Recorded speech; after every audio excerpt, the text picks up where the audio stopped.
Hello everybody, how are you all doing? Welcome back to Man City Unplugged, your very own Man City fan channel. It's the Manchester Derby. It's a very crucial match in the top four race. The top four race is like very intriguing, I must say. Let's if you look at the standings, Chelsea have drawn today, dropped 2 points, so I think it would be Newcastle without Isak, Bournemouth dropping points, Brighton. I think Brighton got a draw or were they beaten by Crystal Palace? I don't know. But Brighton obviously dropping points yesterday. So I know Villa won against Nottingham Forest. So Nottingham Forest dropping points yesterday. So actually think this is a very crucial week for City in that race for top four. The race for top four is like very it's that's the only interest basically left in the Premier League right now. So this race for top four is, I think it's more difficult than the title race this season, to be honest. And people always tell that City made the title race boring. No, all the title races maybe except the Centurions one that City have been neck to neck.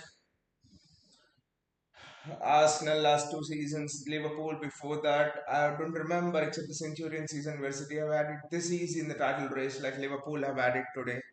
So anyway, I would say Bruno Fernandes to kick it off.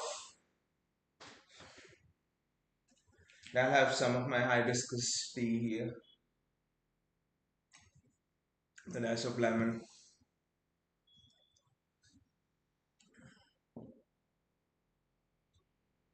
Yeah, it's light blue in color as well. Mark from which I drink. Anyway, Nico Riley at left back. Is this an indication that next season we don't need a left back, to be honest, because you have Guardiola as an option, Nico Riley as an option, and that is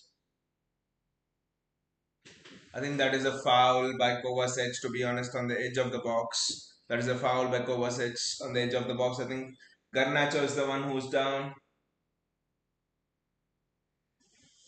Is it really on the edge of the box or inside the box? I don't know. I think it's by Ruben Diaz. The foul was. It's maybe slightly on the edge of the box, I think. But a good free kick to concede in a way, to be honest. I just get my scorecard ready.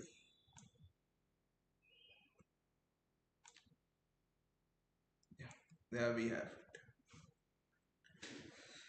it. That's not actually a range which free kick takers prefer, to be honest, because you want time for the ball to get up and down, but this is just too close. This is literally on the edge of the box.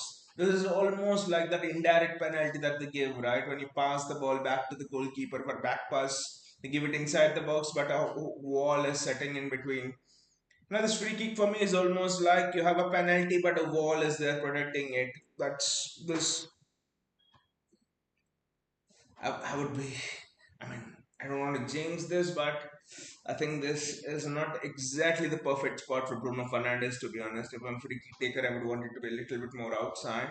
Then let us see what happens with this. This is a match City needs to win. I'm not cutting out any onions or something like that, but City needs to win this. Great work by the wall there. Fantastic work by the wall. And it's a corner for United. Fantastic work by the wall there. Anyway, it was difficult from that angle to get it up and down past the wall. Nunez does his job, I think.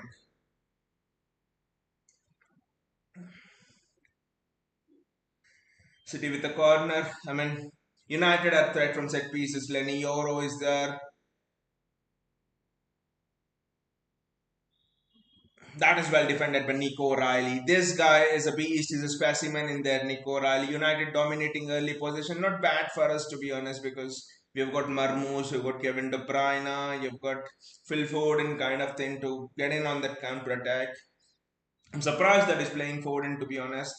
I thought he'll play Grealish on the left wing.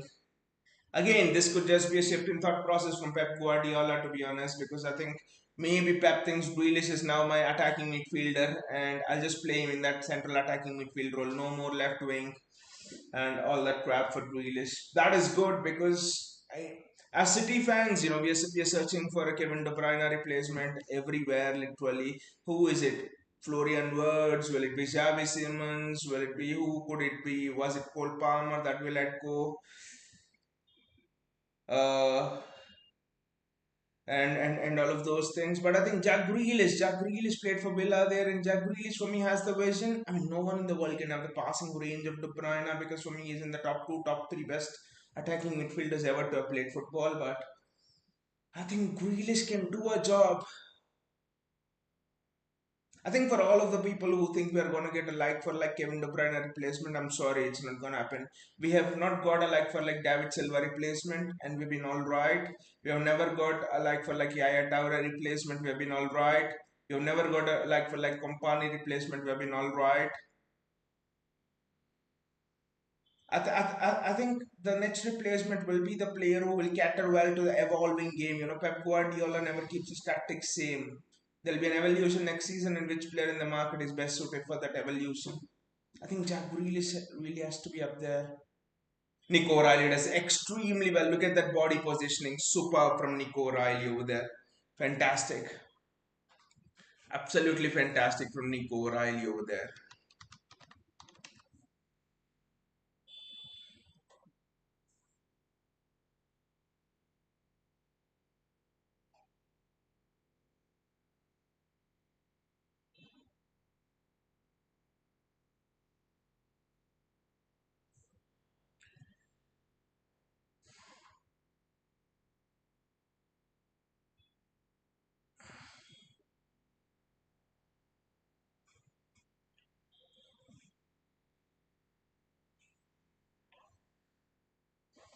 This is actually very. I'm surprised he's gone with Foden today, to be honest. I thought he'll play one of Savinho, Doku for sure, just to run at that United back line, to be honest, who are not always comfortable, defending one on ones.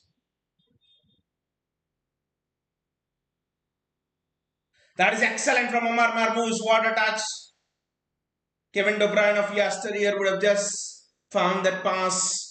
That is one of the hardest passes to make, but for me, that's one of the easiest if you are Kevin De Bruyne there. It's just that De Bruyne is not exactly the most confident in here.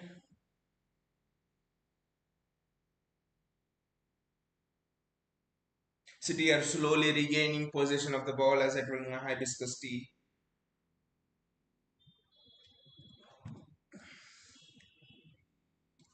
Nico Riley is just right up there.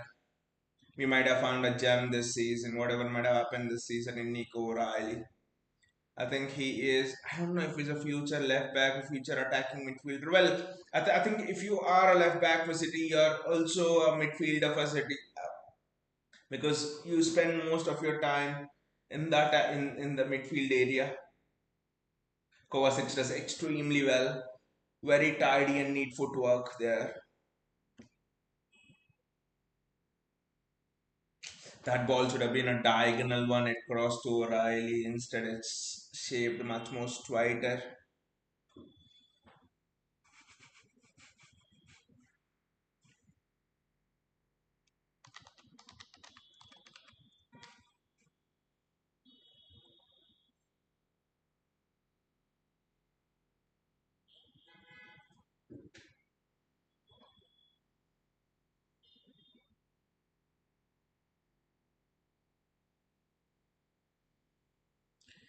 Gautam is here. Hey Gautam, how are you doing? Says hey the citizens. Hey Gautam, how are you doing?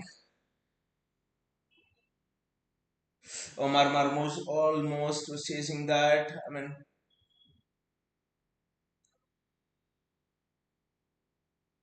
Kevin De Bruyne. That's offside. That's fine. Hey Gautam, how did you feel hearing Kevin De Bruyne, going out? I mean, I thought to do a tribute video, but we'll do that on the last game of the season, to be honest. I think that's that's the most fitting one, I think, because there are still, I think there is FA Cup matches. There are still matches for us to see Kevin De Bruyne, at least in the last 8 9 match. At least we have 8 to 10 matches to see Kevin De Bruyne. So let's enjoy it and then do his tribute at the end. That's what I thought. Gautam says no DM again in such an important game with the holy trinity recipe for disaster. I was surprised he didn't start Grealish, to be honest, Gautam. I thought Grealish will start at least on the left wing, if not attacking midfield. But yeah, you're right. The holy trinity is back. De Bruyne, I'll give it to De Bruyne. His last derby, to be honest, you would want him to start. I don't want another Sergio Aguero situation. Like you remember the Champions League final against Chelsea where he didn't start Aguero, and I think we would have won that if he started Aguero. But anyway,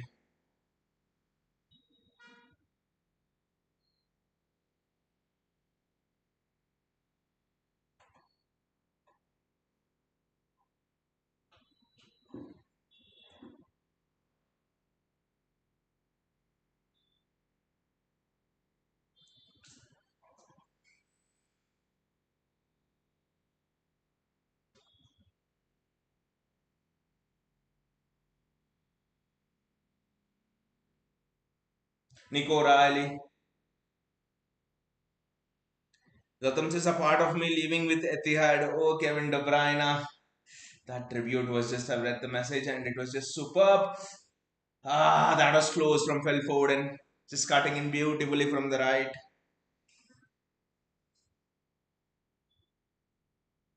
You know what, Gautam, when we do the Kevin De Bruyne tribute video, the end of the season, ultimately, the first thing what I want is to start off with, what Paul Merson said, if you remember, although when we were signing Kevin De Bruyne, the news came through Sky Sports were announcing it in 2015, and Paul Merson said that Sky Sports, he was in the Sky Sports discussion panel, and he said that it's we are he literally said that Kevin De Bruyne would be a flop and we are overpaying for someone who's not exactly proven in the Premier League. How that has aged well. And anyway, we must have realized Arsenal, what an ex-Arsenal player generally talks. They talk rubbish, but we'll start with that Paul Merson this thing. Okay, Phil Foden in there. I think Phil Foden needed to release that earlier. To be honest, Kevin De Bruyne does that well. I think Foden just needed to release that earlier. To be honest, Kevin De Bruyne in there. I think did it fall? Did it fall to Omar Marmoush? I don't know.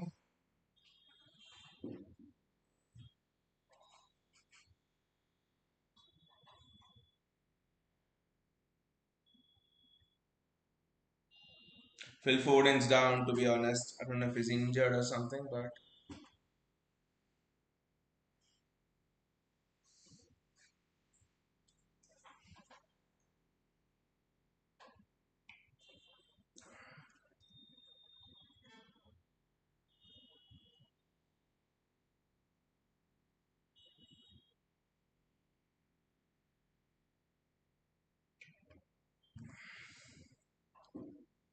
Phil Foden just down. And look at it, he's kicking the ball when it's down as well. I think Foden's injured there, but I would have honestly liked to start one of Savio or Doku. I probably think I would have started Savio instead of or Doku maybe instead of Bernard or Silva with Foden cutting in off the right. I know why he started Foden, Manchester Derby, local boy, has a great record in this match.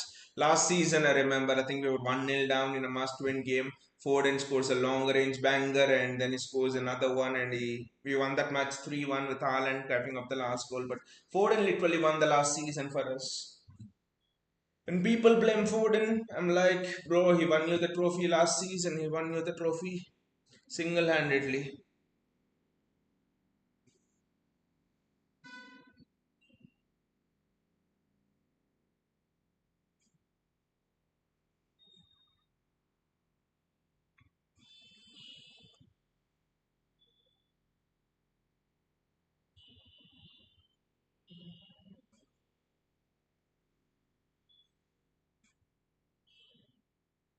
Matthews Nunez with this is almost typical Pep Guardiola when you look at both the fullbacks.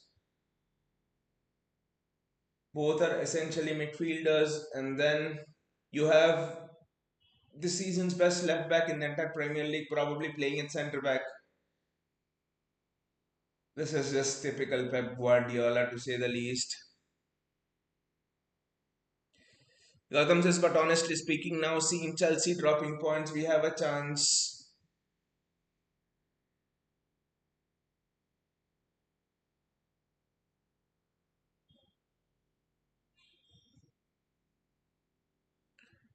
I always had one match in mind, Gautam, that Hoyland is through, I think. Well defended. That is excellent defending there from Ruben Diaz. Ruben Diaz and Josko Guardiola, what a pair they formed, to be honest.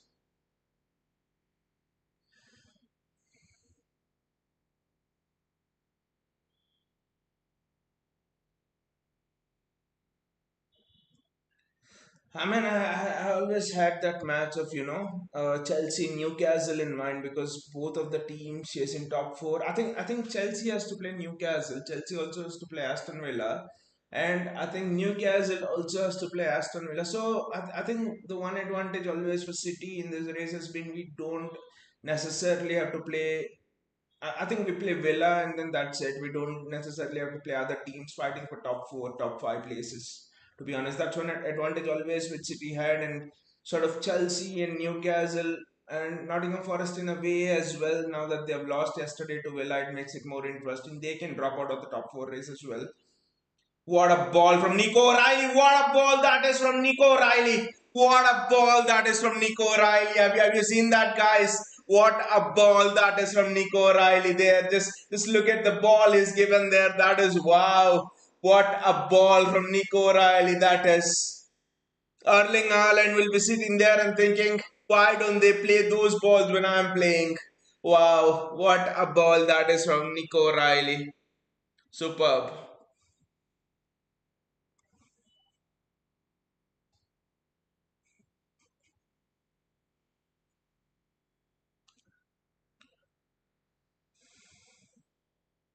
Kevin De Bruyne with the corner. I think it's a handball there. I don't know if City is still appealing, but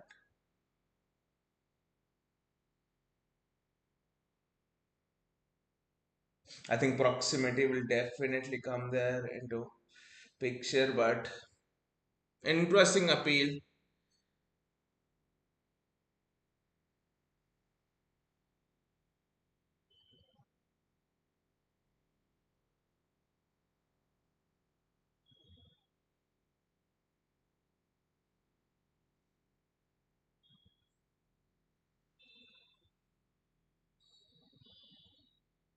Bernardo Silva with his exceptional footwork there, superb.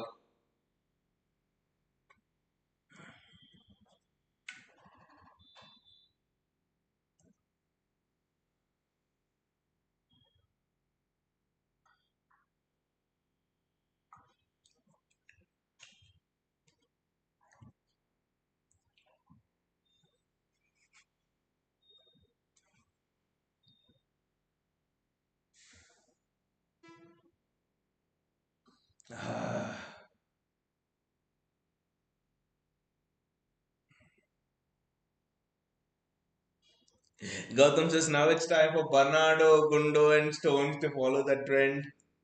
I think Stones doesn't need to follow the trend, Gautam, because Stones has always been injured for us, to be honest.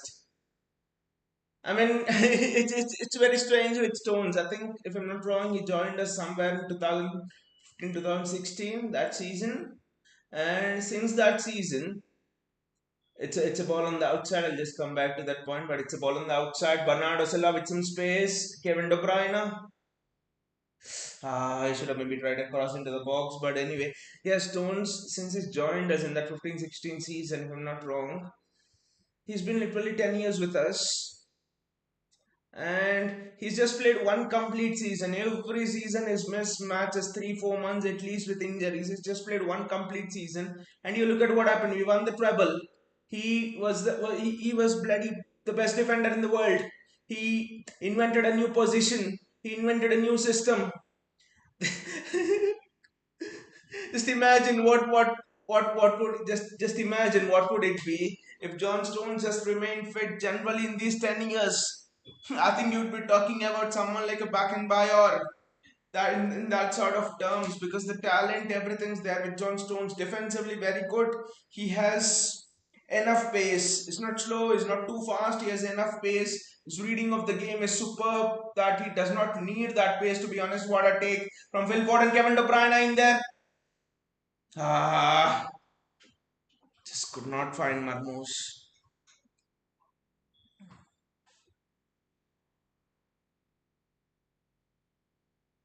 City have taken control of the game and United are playing on the counter like expected. I think Mundo will sign that 1 year extension and Bernardo will leave, I think.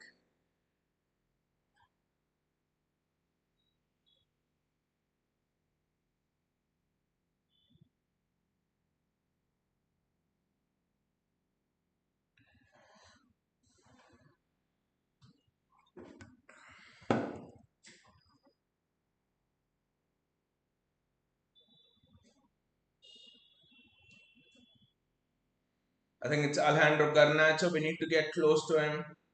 Nico O'Reilly. Ah, that is a close this thing. That is a close shave from Alejandro Garnacho, I think. Lee might be leaving United. Gotham just well Words might be signing a new contract with a release clause in 2026. The word situation,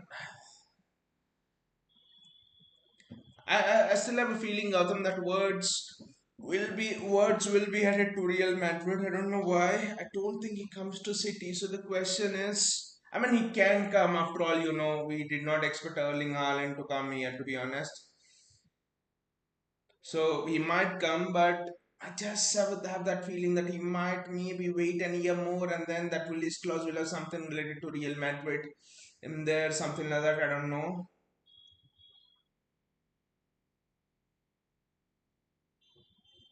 So, but apart from words, if I'm assessing the options, honestly, I do not know because again, I think we must not make the mistake that we need exactly a Kevin De Bruyne replacement because I think the style will be a little bit more different next season. I think Pep is not gonna go the same style that we played in the Centurion season, for example, or even the last season. There will be tweaks made, to be honest, because managers are sitting back and hitting you on the counter when you're pressing them for as what Slot has done, but our data has somewhat quite to do so what Real Madrid are doing. So I think it will not be exactly a De Bruyne kind of a player. That's why I'm surprised that we've gone with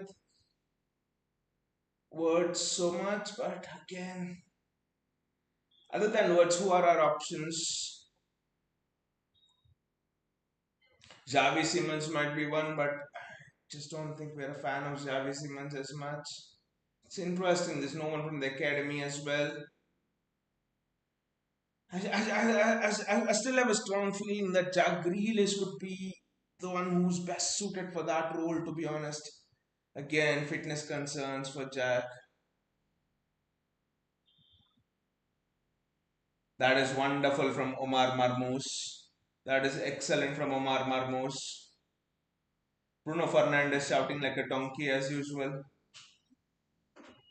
Ah, just a bit ahead of Foden.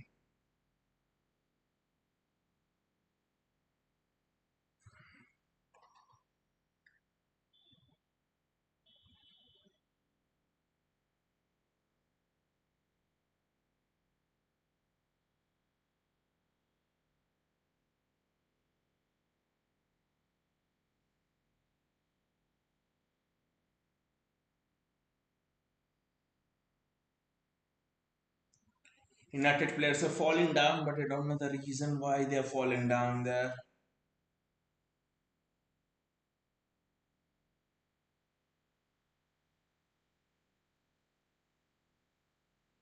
Look at Nico O'Reilly there. He's just superb. Look at the physicality of Nico O'Reilly there. Superb there.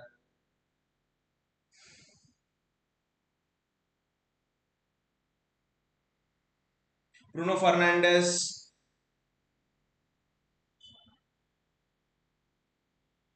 Again, IV touch from Patrick Dorgu, but defensively it just looks a little bit open. It's a free kick for City anyway. Gautam says, well, the only De Bruyne kind of player I feel or rate is Divine Mukasa. Just he's just mint. The version at his age is absolutely insane. He loves providing assists and scores bangers, goals. I mean, last time you mentioned him, Gautam, and I just went back and saw some clips of us, and wow, it's just superb. The bangers, his vision, his assists, the way the best thing I liked about him is the way he recognizes space and he moves into it before others can. Even for that age group, that's it. That sort of maturity is just superb. I think Pep will, if I'm not wrong, Mukasa is just 16, 17. So I think Pep will gradually ease him in. Nico Riley there again. That's a penalty. No, no, I think it's a ball tackle there, to be honest.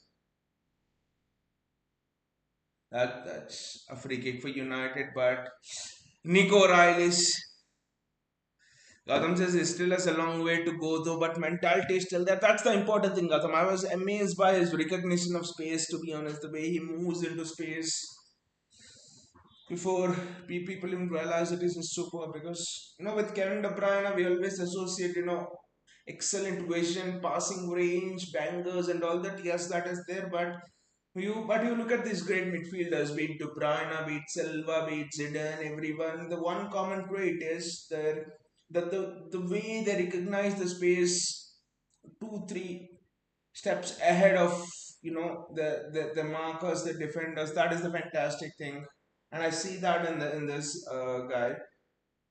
And honestly, that is one thing which I do not see in Foden, to be honest. Which I mean, which tells me that he probably is not the one to play midfield. I think Pep has got it right here that Phil Foden is very good in coming off the right rather than that is again excellent there from Josko Guardiola. Phil Foden is excellent coming off the right rather than I think starting off the right into the middle rather than starting in the camp position. I think will be very interesting to see Oscar Bob start. I personally thought maybe Oscar Bob really starts instead of Bernardo Silva, and maybe Oscar Bob could come on half time or something. What do you, what do you think about Matthews Nunez, Gautam? Because it's kind of a bit, you know, there's a kind of a divided bunch here with Matthews Nunes. He looks absolutely world class. It's the paradox of Matthews Nunes. That's what I call. He looks absolutely world class and absolutely shit, and in the same game.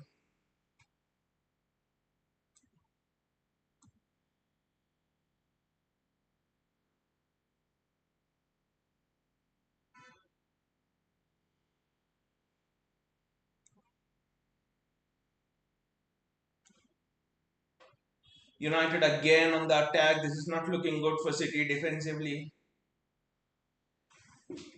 Ah, Patrick Dogu. I mean, United are getting into great positions. I think we have not worked Onana at all in this first 25 minutes.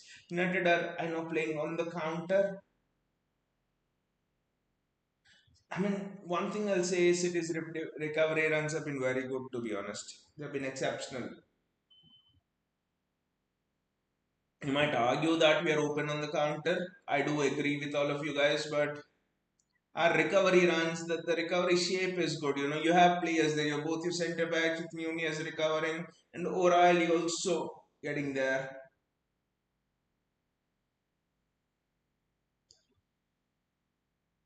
But that one ball from O'Reilly to Marmoush was just superb, where we got our only corner of the match. Gautam says Nunez can be a good bench player.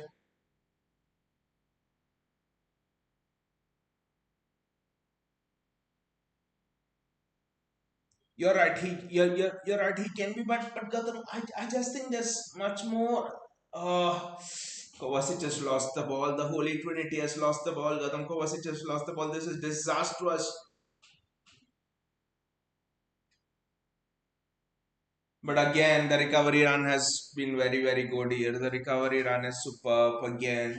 The recovery run is very good there from the defenders. They've got back, I must say. Gautam says, Kova, what the fuck exactly? Kova lost the ball, and I'm like, the whole eternity at it again. But the recovery was superb there from Bernardo Silva, just putting pressure on Garnacho. The defenders recovered well. At least in this first 28 minutes, the defenders recovered well. Gautam, that's actually been the outline of it. Gautam says, if this was Liverpool, we would have been cooked. That is true. That is true. But again, Gautam, that's again the sorry the the point to where the trouble starts again is in your engine room. No legs. Gundo cannot get back. De Bruyne, you cannot. I'll not blame him on this day, but no legs again. So no legs. That is where all of the problems are. The engine room is like there are absolutely no legs there.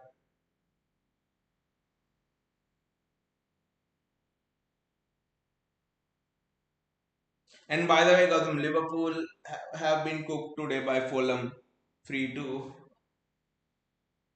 And Arsenal yesterday drew to Everton. It would be funny if Arsenal lost their next two matches they and they come into the top four race. That would be the most funniest thing. Their season could just I don't know how it would be.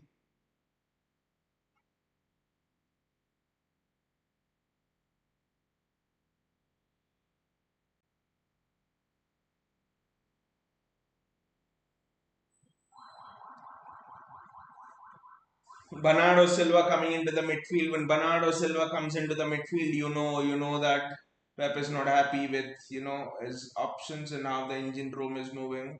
I think Gundogan and Kevin De Bruyne cannot play in the same team. I think should have played Nico Gonzalez. You should have played Nico Gonzalez. Kovacic, I don't know what is his passing as well today. It's been shit. Passing of Kovacic has been absolute shit today.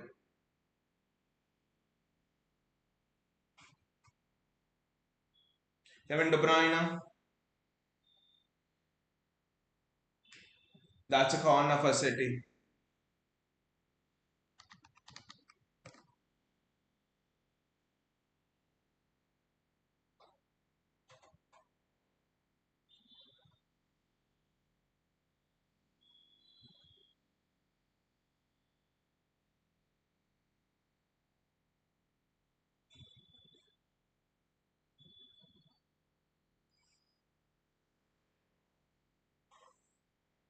It's a corner, and I'm worried if you would concede. That almost went in.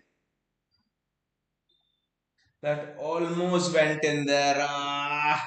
Then Garnacho on the line to clear it away, but that almost went in. If you look at it, it didn't probably. From that angle, it is almost like it almost went in, but Mazarawi clearing, not Garnacho.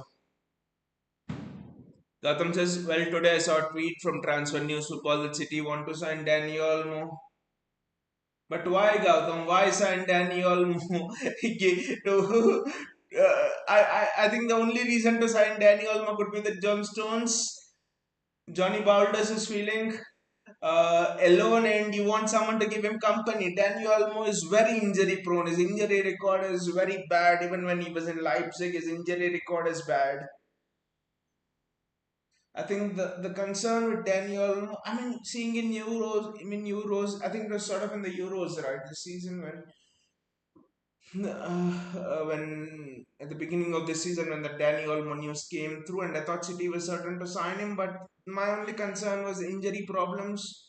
Now I do not want to waste 50-60 million on Daniel Olmo and pay another couple of million quid in his medical treatments. No. Gautam says, well, he just joined this season. I mean, with Barcelona, they'll obviously not be having money to register him. So I think getting players of Barcelona is not that difficult, I think. But the injury record concerns me. Gautam says, yes, not a big fan. Tejani Reinders of AC Milan, Gautam. I don't know if you've seen him or not. Tejani Reinders of AC Milan. Whenever I see him, for me, I just think he's the perfect Gundogan replacement. Well, he might not have that ability to make runs into the box, which I don't think anyone will have that Gundo has. But in general, his work rate, everything is just superb. Tejani Reinders is someone I would actually keep an eye on. But I think Gautam, I'm a huge fan of I'm a huge fan of Hugo Larson. I think Hugo Larson would just settle this midfield debate for once and all. I think Hugo Larson, workaholic. For me, Hugo Larson reminds me of Nigel De Jong kind of a player. Absolutely insane work rate. Superb Nigel De Jong. Sorry, superb Hugo Larson. I think Hugo Larson will settle that midfield debate. If I'm, I mean, you pair Rodri with Hugo Larson, and then you get someone like a Florian Wirtz or someone. That is absolute mint. Hugo Larson with Rodri, with Cusano and Ruben Diaz at the back, or even Cusano and Guardiol and Ruben Diaz, whoever plays at the back, with Andrea Cambiaso at right back, and probably Guardiola or O'Reilly at left back. Wonderful anticipation from Nico O'Reilly there. Omar Marmoush has to play in Nico O'Reilly. Nico O'Reilly. Kovacic. Uh, Nunez does extremely well there.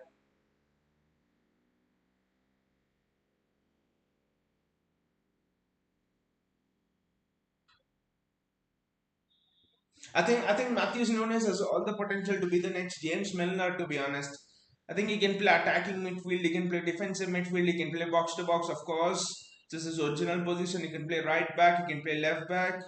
I guess he'll play centre back as well, except goalkeeper. I think he does everything. Or maybe a striker. I think he can do everything. Play right wing, left wing. We have seen him play right wing and give assists. What a run that is! Way to Brian. Gautam says he wants to unleash Doku in the second half. I mean, before Doku comes, the perfect scenario would be if you are a goal up before this first half ends, and then if Doku comes, that would just be insane. That is a perfect time to actually unleash Doku. Nunes does well. They're recovering, to be honest. Nico Riley, the crossfield pass is just amazing for Matthews Nunes. Nico Riley. O'Reilly has looked exceptional though. I mean, in the three games, I would say the FA Cup Bournemouth game. I mean, he played well against Leighton Orient or someone, but Leighton Orient, I think. But then he's looked superb against Bournemouth. He's looked superb against Leicester. He's looked superb here against United.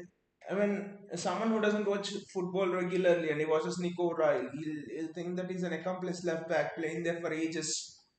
The guy's physicality, the guy's maturity of thinking superb there. When to go, when to stay, just very, very good and is extremely comfortable on the ball. Defensively, very, very comfortable.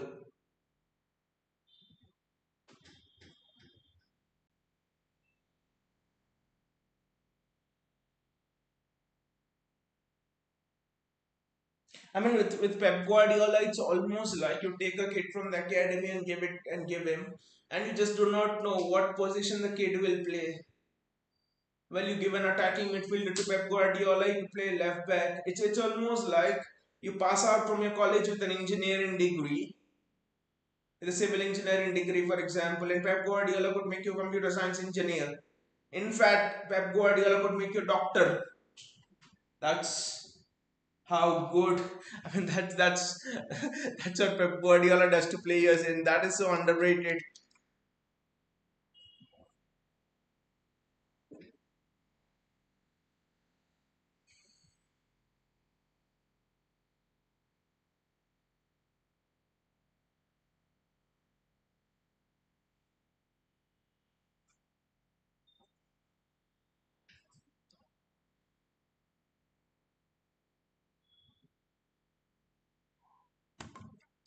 Gautam says, I don't see a goal coming in this half for us.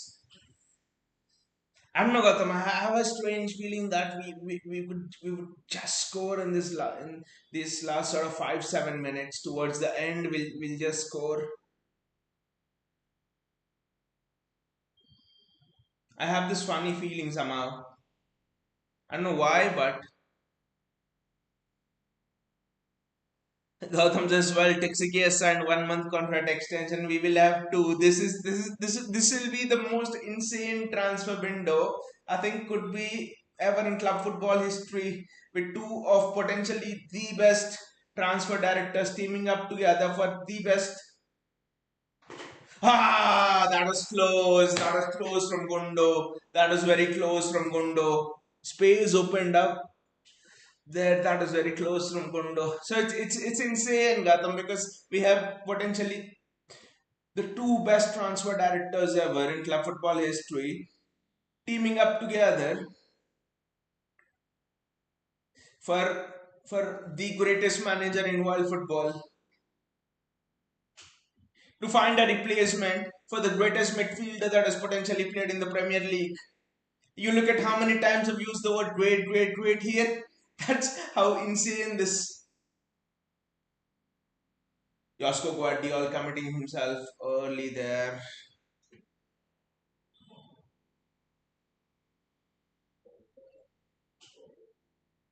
Ah, that was close.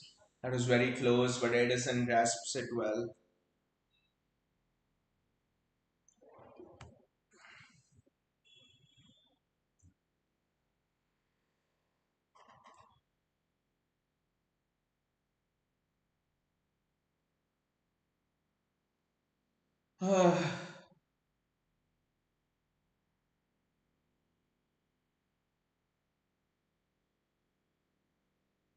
But the way Grealish played in that first half, Gautam, against Leicester, especially the first 15-20 minutes, very impressed.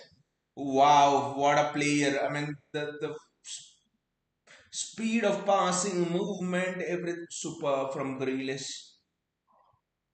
Again, with Grealish, I can consider him the replacement for De Bruyne, for example. I have no problems in accepting that. He has so much potential. Injuries. Injuries are a big concern for me with giving such a big responsibility to Jack Grealish. But again, you sometimes never know, because looking at the attitude and all of those things of Jack Grealish, that is excellent from Omar Marmoush. No foul there. The turnover from United is very very fast. Gautam says Grealish in middle is a different story. It's really for Gautam, for me, Grealish in the middle feels like, the the the the, the script of a legendary superb Oscar-winning movie. But unfortunately, that script is now kept in the cold freezer. Unfortunately, that script is has not seen the light of the day. And when it sees the light of the day, you'll be talking about what the director has been doing for 10 years, not releasing this movie. That is what is the script. Again, like Jack Grealish, there are two concerns. People recognize Jack Grealish is has the potential to replace Kevin De Bruyne. He's so technical. He's technical yet he's extravagant. His work rate is insane, which is developed after coming to City. Everything superb about Jack Grealish. The only thing is, people have concerns over his fitness. People have concerns over his general attitude.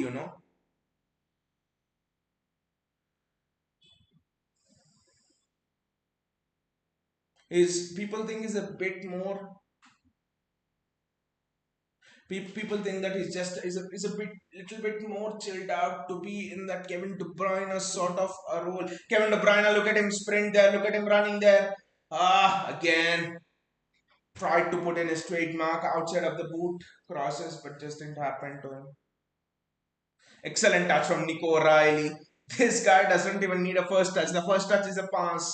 What a talent Nico O'Reilly is. Superb.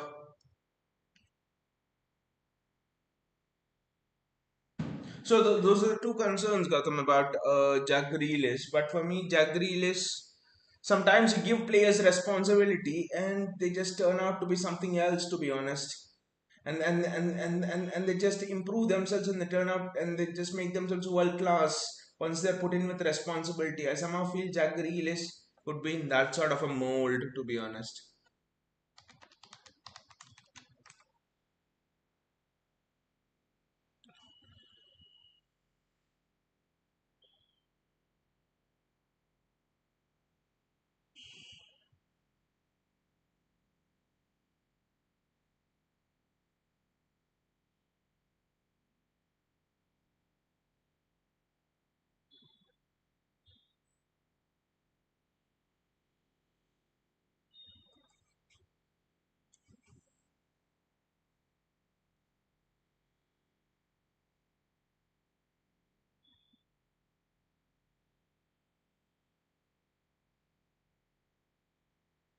That's a free kick for City to end the half. I mean it would be great if we score from this free kick or something like that. But let's see.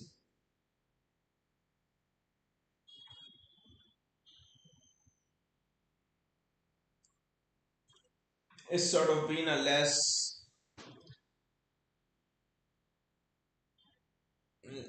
I would not use the word interesting, but it's sort of this derby has sort of lacked the pace of the previous derbies. Maybe Haaland's absence, maybe United being shit as not being good. I don't know, but it's not been as adventurous as the previous derbies.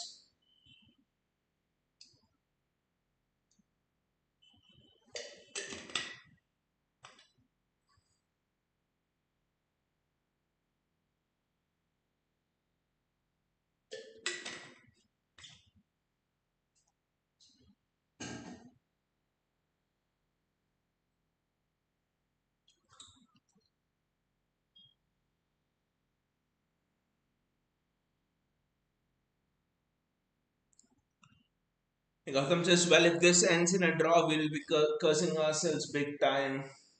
I mean, it depends, Gotham, because yes, I think a draw. I mean, how valuable is the point? Is if it's a draw, how valuable is the point? I have no answer literally because, like I said, Chelsea have to play Newcastle, Chelsea have to play Forest, Newcastle have to play Villa. So there's a lot of twists in this race, and a lot of people are playing themselves in the muddle, whereas we do not play any others, maybe except Villa in this model, to be honest. So I don't know how valuable that point is, but yeah, if we can get the 3 points, that will just be insane.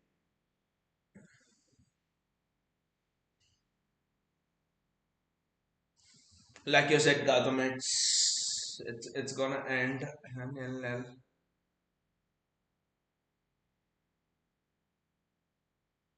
I don't know what Casemiro is telling Diego Dalla in our corner with their throw. Just don't know what he wants to do.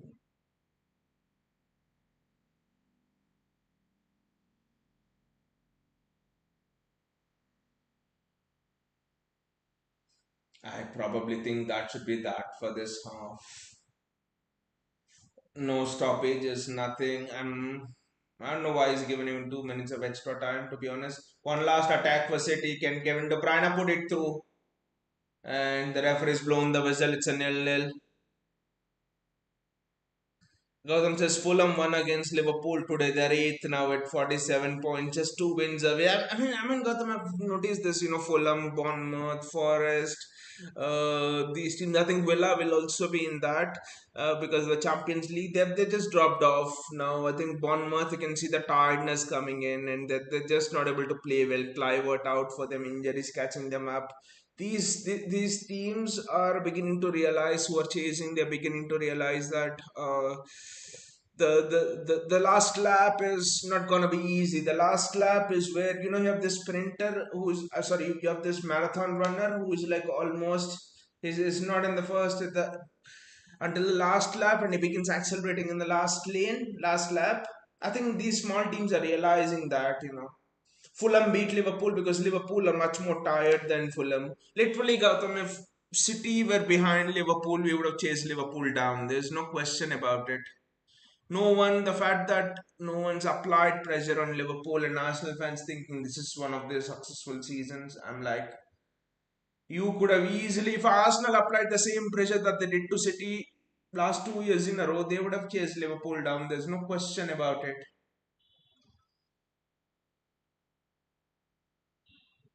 There's absolutely no bloody question about it. So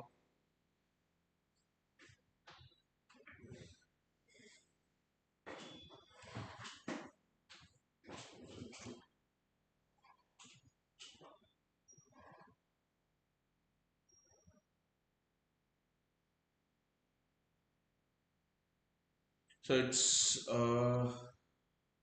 actually going to be very interesting the race. Let's actually look at the standings. To be honest, that will be very interesting. If I just look at the standings, well, we are fifth. This is a live standing, so with a point, so with the point there, Chelsea have drawn, right. Aston Villa just 1 point away. Newcastle have 2 games in hand. I worry about Newcastle, to be honest, because they have 2 games in hand. They could easily sneak up there. Well, like you said, Fulham are on 48 actually, not even 47. So they're 48, one win away literally. Not even two, maybe one win away literally. Brighton's not far as well, to be honest. Well, Palace, if they win their next game, they could be in the mix, to be honest, on 46. Maybe for top six, not for the top five, but it's interesting. Gautam says Arsenal were shit this season. If we would have been in their place, this would have been the easiest race for us. Since exactly. This title race would have been way more easier for us uh,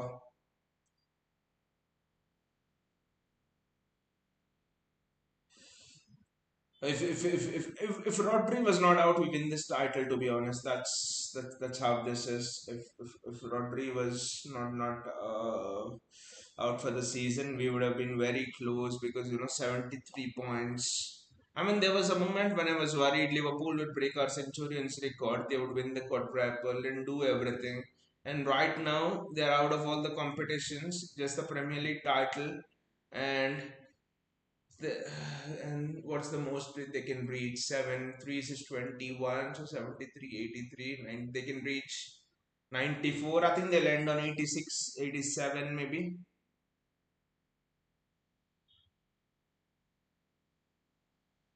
So I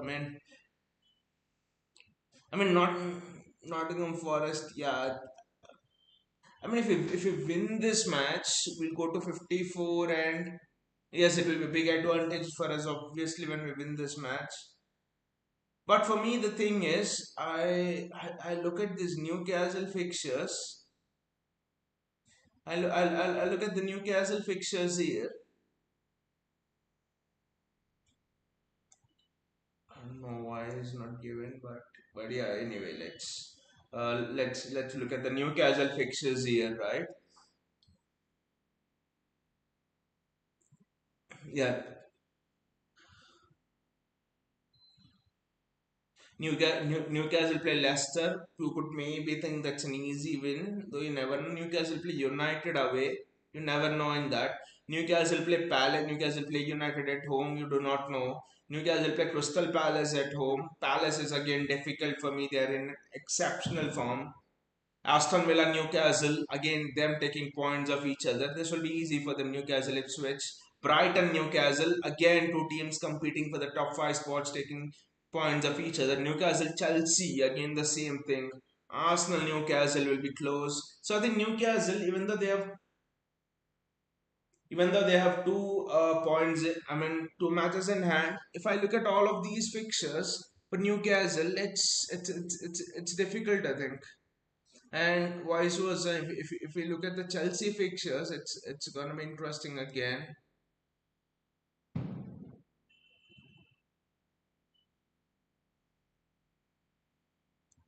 I look at the Chelsea fixtures.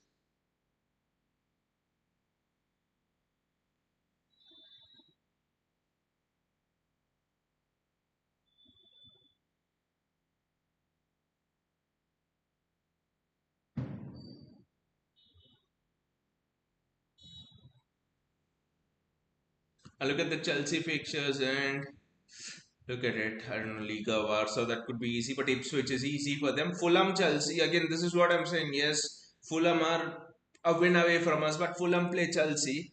Chelsea play Liverpool. Newcastle play Chelsea. Chelsea play United. Nottingham Forest play Chelsea. So the one thing I'm confident about is I think the fixture list is actually pretty bad for both Newcastle and Chelsea. So I think that's something that can be in our favor. Bayaji says Foden should have been taken off within 5 minutes. What a fall off. McKetty can't be any worse. I'm, I don't know about Foden. It's a really strange one, Bayaji, especially. With Foden, last season is 1 year the Premier League, but this season is dropped off. Could be fatigue, to be honest, if not anything else. Bayaji says if Nico and Kuzano were fit, then Pep should be asked why he wasted 200 million in the, then Pep should be asked why he wasted 200 million in the winter.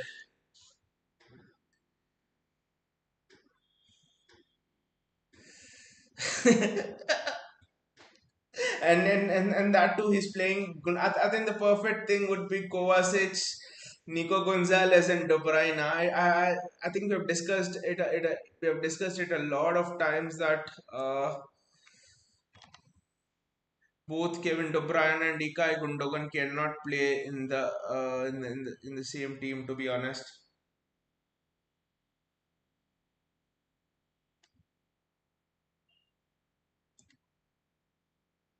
I know what's happened to the scorecard. Let's set it right once, and then we'll do it. Let me just get the scorecard right. Yeah, then I'll take the comments. Just a moment. Just a moment. That's all.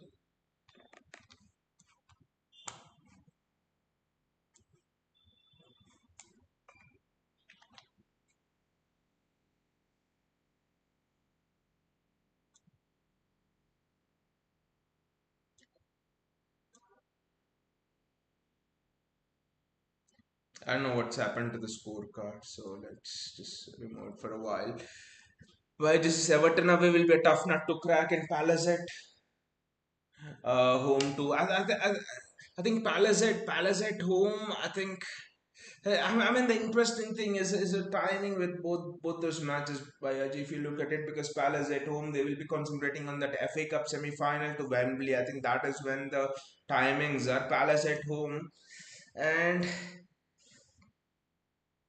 and I think Everton away. I think against David Moyes traditionally Pep has done well because Everton are not a team that counter attack on you. Everton are more of a team that sit back, which means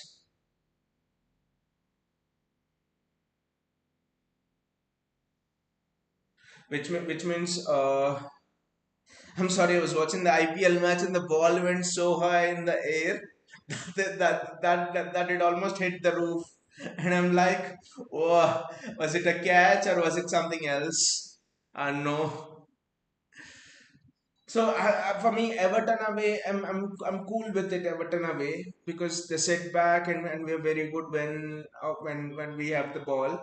I think Palace at home as well due to that FA Cup thing. I think I'm happy. The only thing is Aston Villa game, but again the Aston Villa game it depends when they're in the Champions League. If they're out of the Champions League by then, they have an FA Cup semi final to play too. I mean they have enough distractions. I think to be honest. Bayaj says how many times he faced counters this season because a DM takes too much time on the ball and loses it. A right back not aware enough on crosses. I mean today had the Kovacic, he had the ball literally. He saw he like this, and they took the ball of him. Again, I can blame Kovacic, but I cannot blame him because Kovacic is never a DM. Nico Gonzalez is a DM. I don't understand this by Ajay. I think you mentioned it 200 million down the drain, but when Nico Gonzalez is available and you do not have a Champions League match as well in midweek, uh, why, why do you even want to Why do you even want to rest Nico Gonzalez? Just do not know. Why is a zero threat from wings today? I mean, you play Bernardo Silva and you play Phil Foden this season. This was almost like this was almost like watching all those seasons ago. I think in a Community Shield match, you played Riyad Mahrez and Bernardo Silva on the wings, right? You played both of them on the wings, and there was absolutely no creativity. I think it was a bore fest. It was against Liverpool. I think when Haaland's debut season, when they compared him to that City Nunez, this is worse than that. So boring. All United have to do is compact it. Bloody throw the dice, throw Doku and Savignon.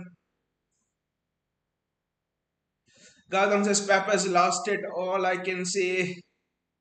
Gautam, now I know why Ikai Gundogan has an apartment just next to Pep Guardiola's flat. I mean, Gundogan's flat and Pep's flat in the same apartment complex, just their neighbors. Now I know why. Now I know why it is.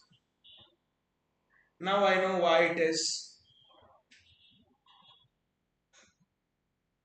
Gautam says he just needs a break, and unfortunately, he has none. And unfortunately, he will have none as well. Unfortunately, he will have none as well, to be honest, Gautam, because the Club World Cup is there after this, and then the season starts after that as well. No break, zero break for Pep.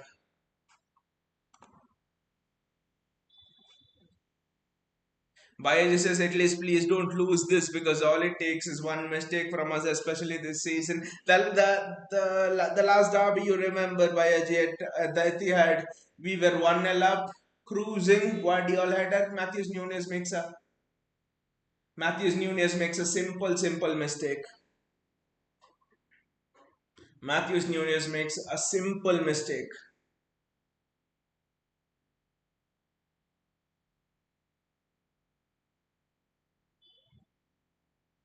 And that's it. Gives away penalty, and then the momentum just carried them through. I just check if our scorecard is actually working well.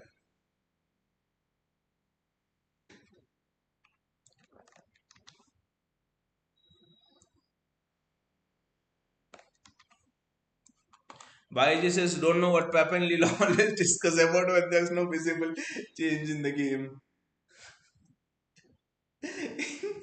It seems they're discussing about what wine to have at night.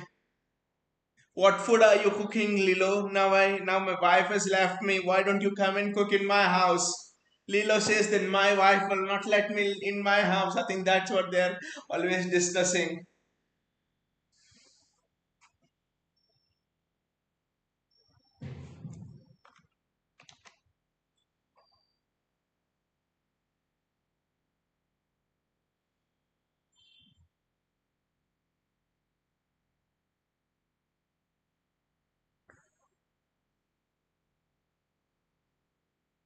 I just don't know what's happened with the scorecard, but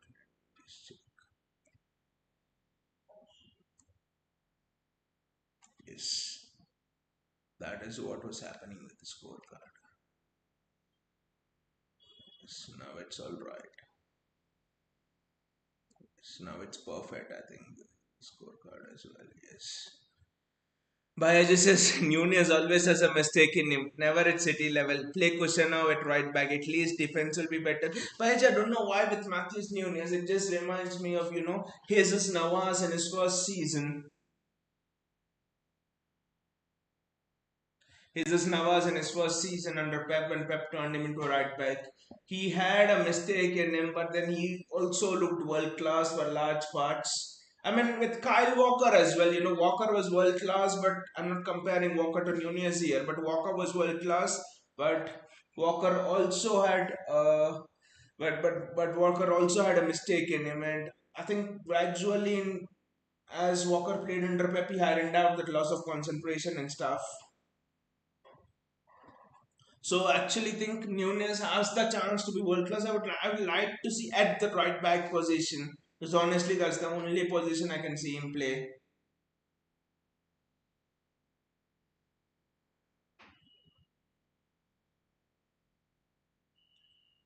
Any changes? Did Pep make any changes? No, I don't think he's made any changes. I think Nunes is, like you said, Bayaji, you're right. Nunes is currently not at this level, but he can grow into this level. There are some players who they're good in their own right, but they cannot be at that city level and stuff. I think with Matthews Nunes, he very well could be. I think, to be honest.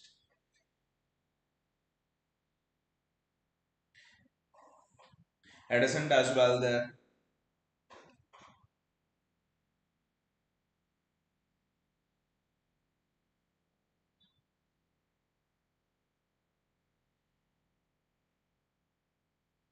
Maybe the entire ball did not go out.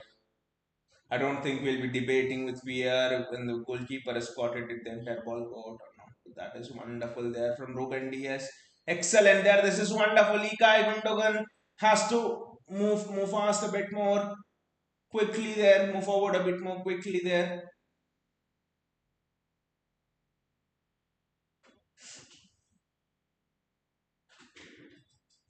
What the fuck was that from Phil Foden? Guys, how much time did Phil Foden have to hit it? How much time did Phil Foden have to hit it? Look at it. That is excellent from Nico Riley initially. How much time did Phil Foden bloody have to hit it?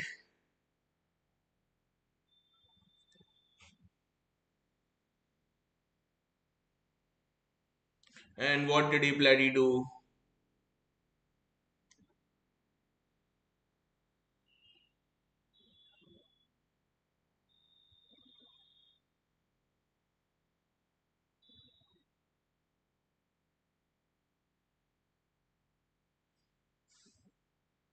I think it's a bloody head injury or something. There was no injury there. It's just.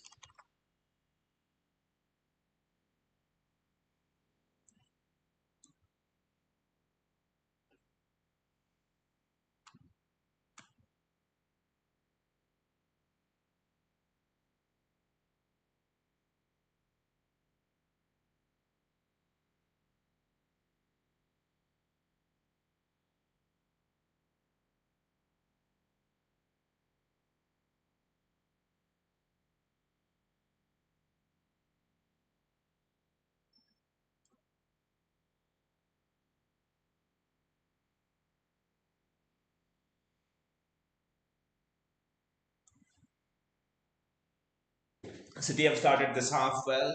City have started this half with intent.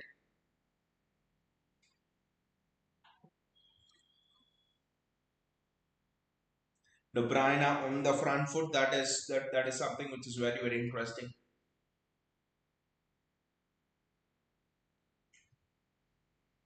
Because in the first half, did not see any intent there from Kevin De Bruyne.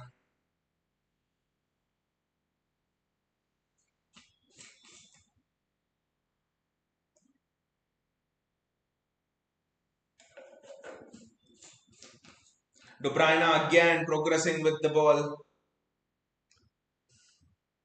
Cushion, O'Reilly. I literally said Cushion, but it was O'Reilly. Mateo Kovacic on the ball.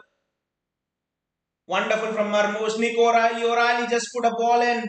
Not the best ball, but he at least did put a ball in. Should never see from Josko Guardiola. Bayaj says, what was the need for Foden to take a touch? It was a clear shoot and score chance. That's what I didn't understand, Bayaji. Even after he took a touch, he had the time. He was like looking like this, like this.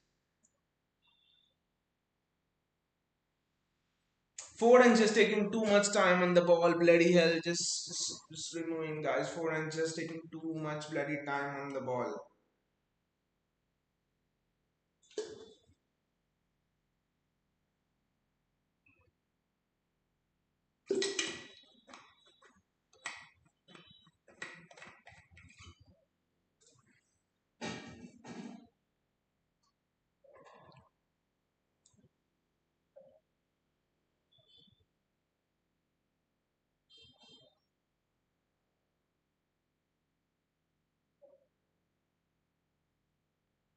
Kevin De Bruyne, that is played extremely well. Ilkay Gundogan, Matthews Nunes.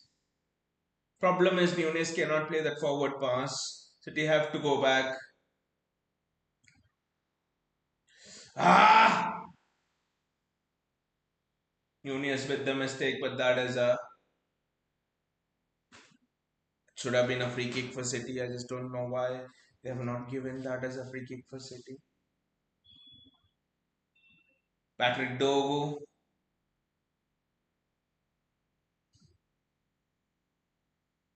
That's a free kick to City anyway there.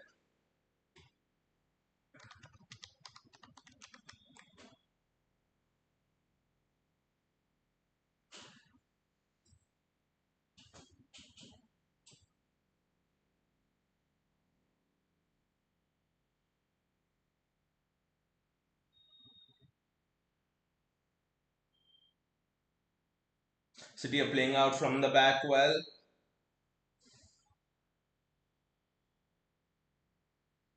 Phil Foden on the ball. Phil Foden on the ball. Kevin De Bruyne out wide. He has to find De Bruyne. Nico Riley in the middle.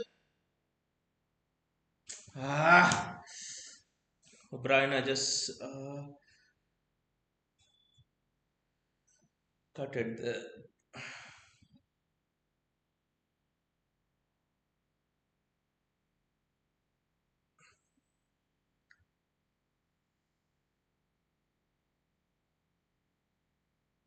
It's a free kick to Manchester United now.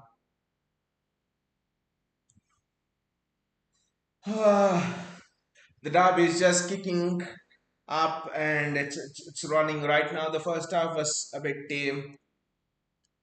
Gautam says, I just hope they win this for KDB and his final derby. Gautam, I just think they win this for remembering how KDB sacrificed his hamstring for the club to win the treble. How KDB sacrificed his fitness last season. He played when he wasn't fit enough. That helped us win the title.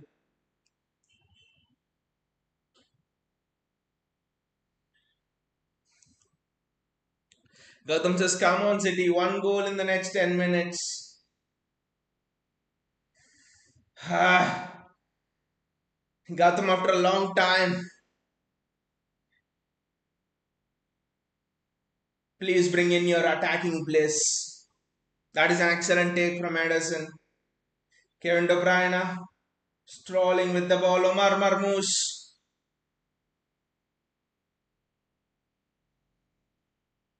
Well, I think the chance that fell to Foden, you ideally wanted it to fall to Omar Marmoush. That would have been a goal, to be honest. I hope Pep doesn't remove Omar Marmoush and keeps him on for the 90 minutes.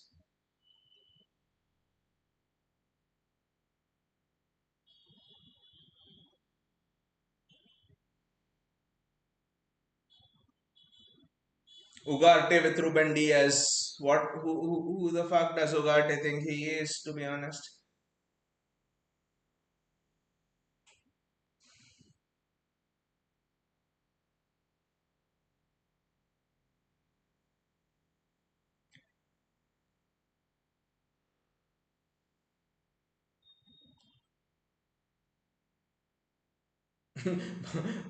Ruben Diaz knew City were getting the free kick and then he fouled Ugarte. That is cheeky. That is very cheeky there.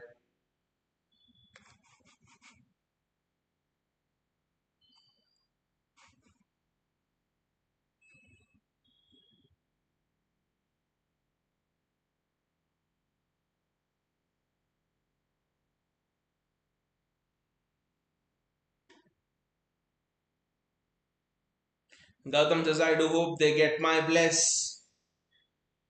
After a long time, Gautam, we are asking for the bless.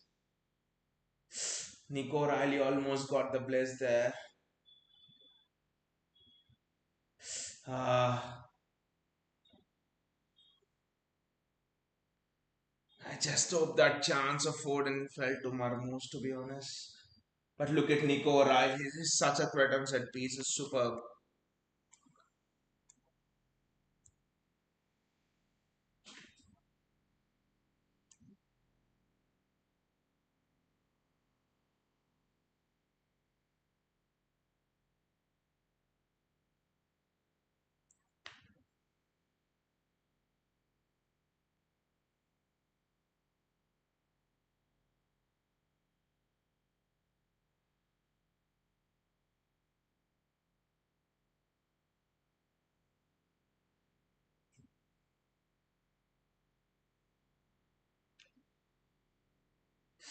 Ah, we're getting near. We are getting near, Gautam. We are getting very near.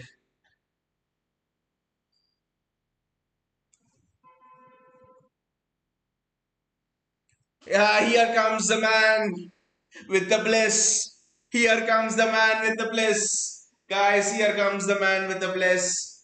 Jeremy Doku with Phil Foden going out. Wow. Just bring in Doku. Gautam says he listens to us, Gautam. He's bringing in Doku. Wow, he listens to us. He listens to us. No, that's what John Malilo and it's double bliss because Harry Maguire goes out and Victor Lindelof is coming in. Wow.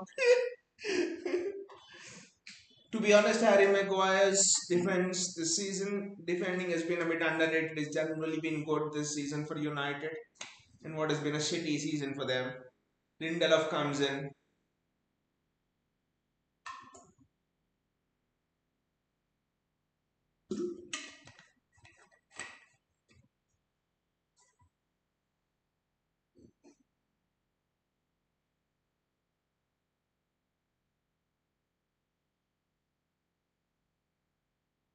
United on the attack immediately. Nunez one on one. Nunez one on one. Sorry, it was Nico O'Reilly one on one. Wonderful defending there. That is excellent defending there from Matthews Nunez. That was world class. That defending from Nunez was world class. Look at it. That is wonderful from Matthews Nunez. Look at it. Patrick Dorgu unmarked. The cross comes in. Just look at it. Matthews Nunez. Wow. That is fantastic piece of defending. This guy is special. He has some errors in him, but in general he's special. Matthews Nunez.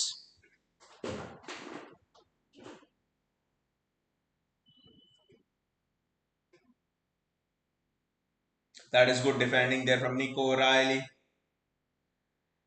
Excellent from Omar Marmoush. It's a city throw in.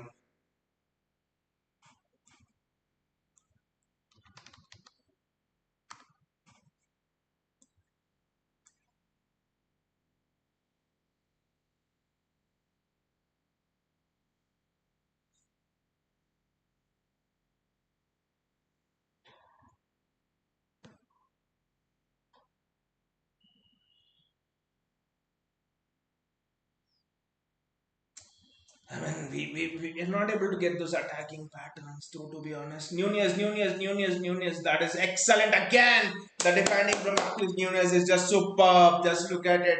His spatial awareness is grown after those couple of mistakes which is made, to be honest. Is grown from them, which is very, very important.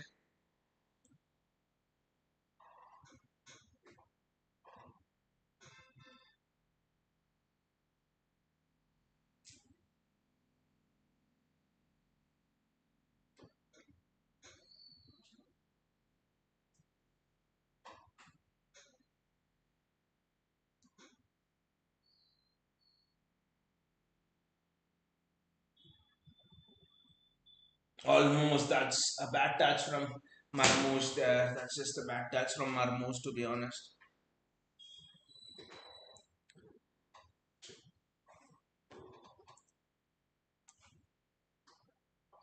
Alejandro Garnacho versus Nico O'Reilly one on one, and Bernardo Silva does well.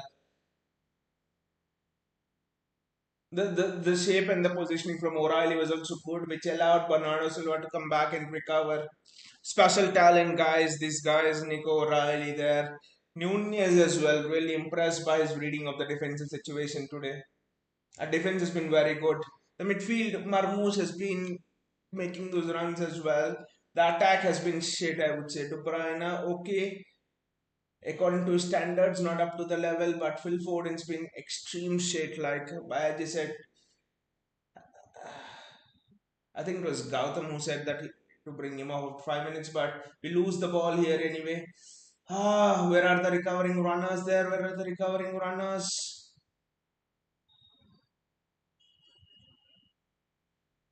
That is again fantastic defending there. That those recovery runs have been very, very good.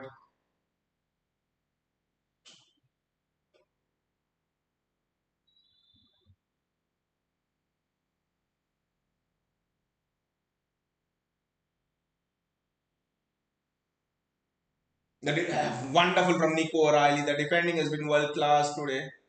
It's a foul on Jeremy Doku.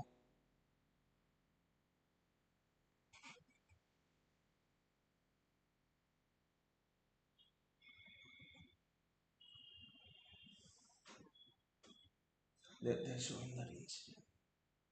It's not on the arm. Come on. And Hoyland's appealing like right. It's a dead Stonewall penalty or something like Stone.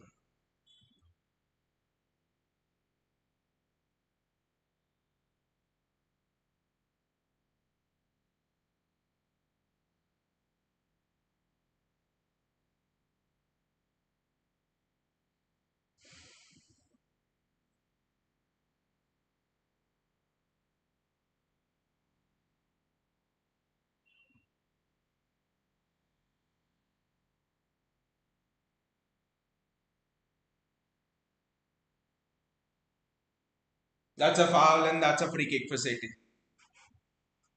Marmoush, I know De Bruyne might take it, but I think Marmoush will take it to be honest. I want Marmoush to take it to be honest.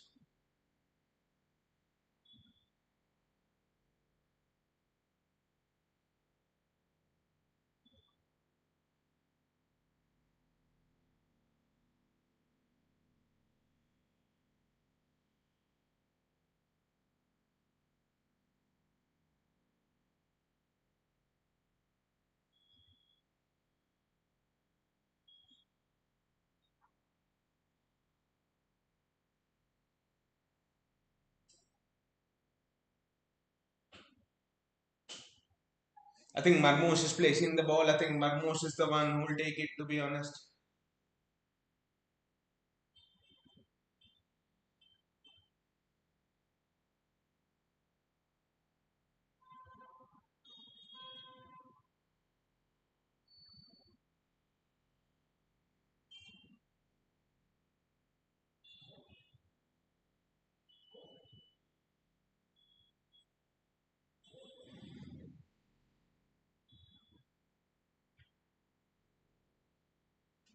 Ah!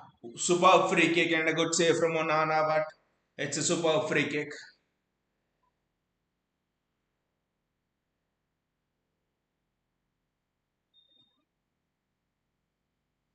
That's a superb free kick to be honest. Good save from Onana, I would say. Some people might say maybe a comfortable save, but I'd say it's a good save. The deadlock's still not broken in the derby, but it just looks much more lively than the first half. Jeremy Doku on the ball against Diego Dalla one on one.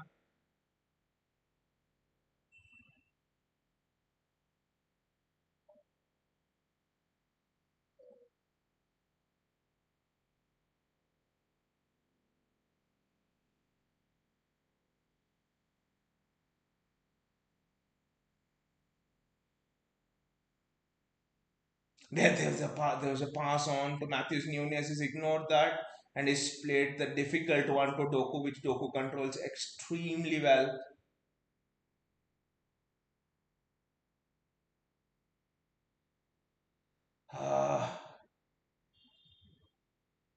It was almost a given go to Doku, to be honest.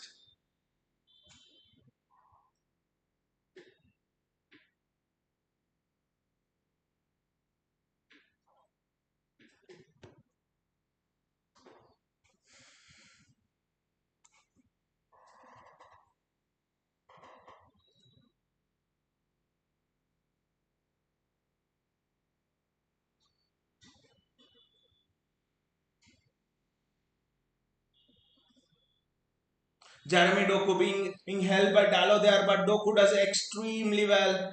That's a free kick to City anyway. I mean, I think Mazraoui actually it is, and I think there should be a card there for Mazraoui. I mean, that's Doku was almost running clean through there.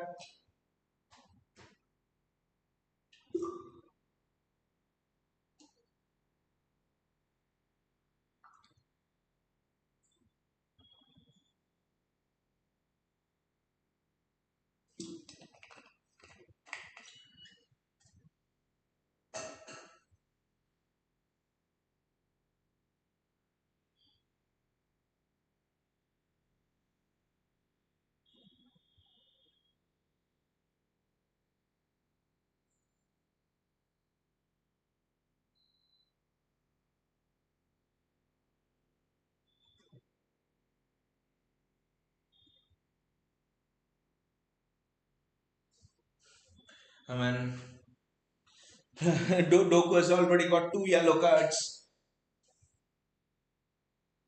out. I think Dallo one, if I'm not wrong, Mazravi was the one who got a yellow card earlier as well. So I think two yellow cards in the space of a minute. I wish Savinho comes on as well, but I mean Grealish is the one who I really want to come on. But in whose place? Bernardo Silva, Grealish is no brainer sub if you ask me, to be honest.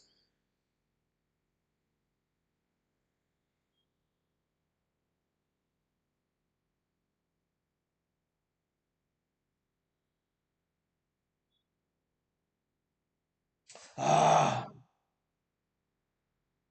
that's a corner for City. Was a good corner, to be honest. We didn't go well enough for that, but was a very good corner.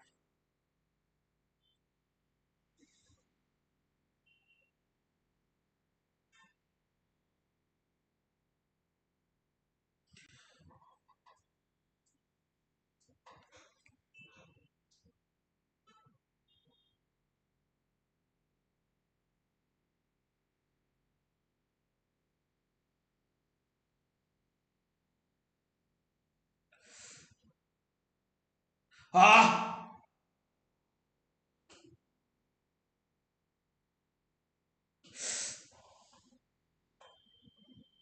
again, what a strike that was. I know sun was falling in the eyes of Banana and all that, but what a strike that was from Omar Marmoush. Wow.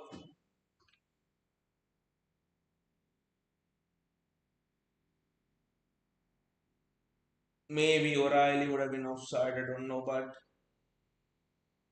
what a strike by Omar Marmoush over there. That is just superb.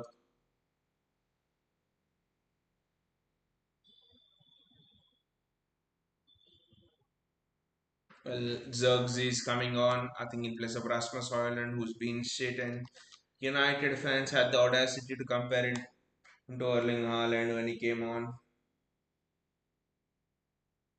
when he initially came to the club.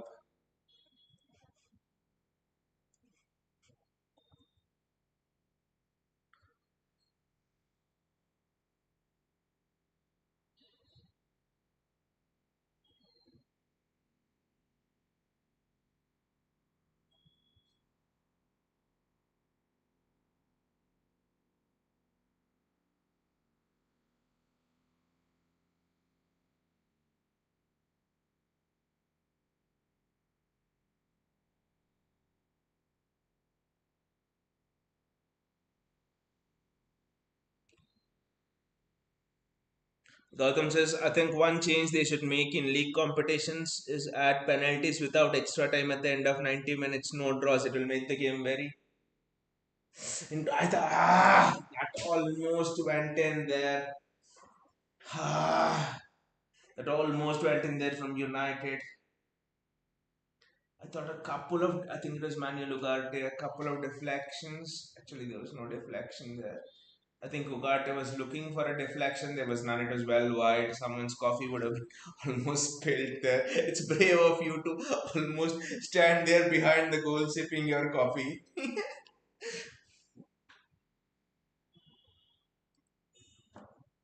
But then I think Gautam, if we literally do that, if we do penalties, then I think teams will not have any incentive to attack. They'll just sit back and then wait for the penalties.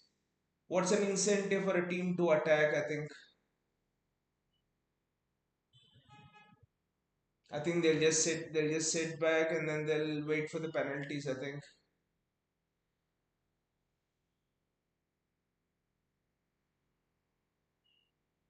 And also I think with penalties, one of my problems is the one of the problems is that it's more of a toss up a coin. I think penalties, it could be anything. And I think one of the things about a league campaign is you want to remove that element of luck. Unlike a cup competition, you want to remove that element of luck out. The big thigh Jack Grealish is coming on, to be honest.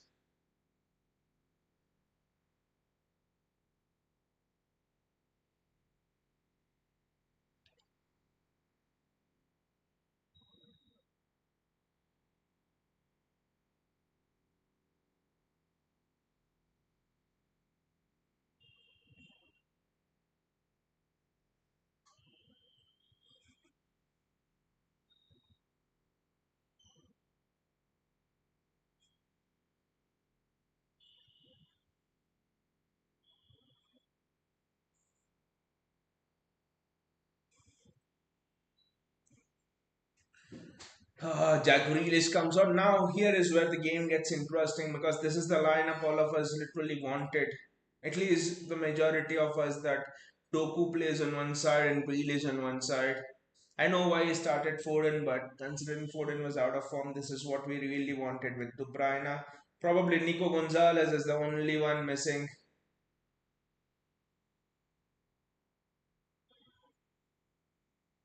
I mean, who are the ones who went out? Let me just check once.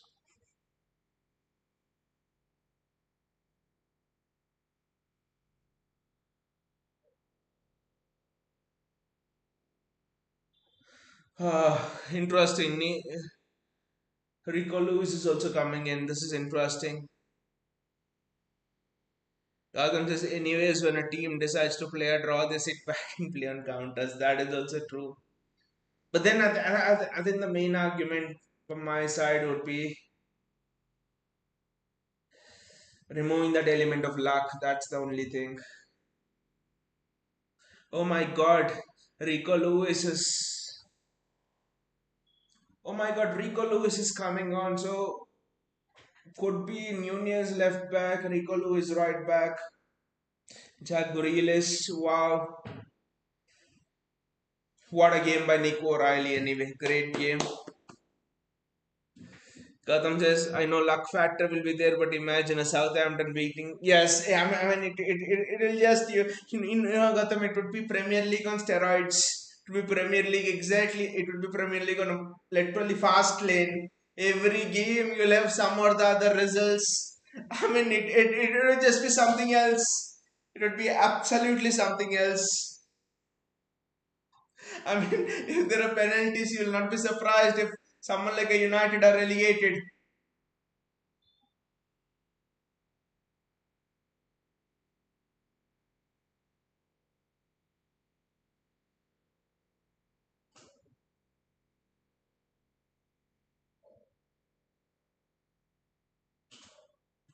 That's a goal kick. I think it's a throw for United anyway. The idea is insane, Gautam. It would just be something else, the Premier League. It would be so much more fun. He's got Grealish on instead of Gundogan. And then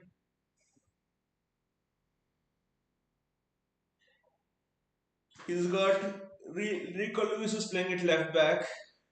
Which means I think Bernardo moves into the midfield. I want him to give Grealish Mount comes on for United.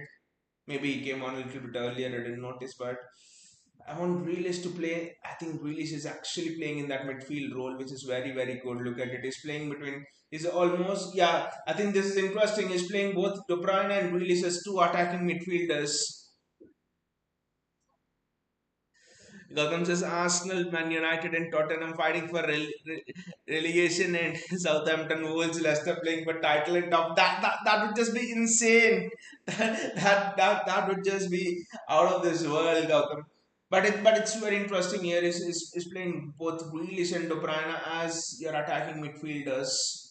Now this last 15 minutes or so will be very very interesting. I would say there will be something else. I think we have never seen Marmoush and De Bruyne play together, and we have never seen Grealish and De Bruyne play in an attacking midfield too.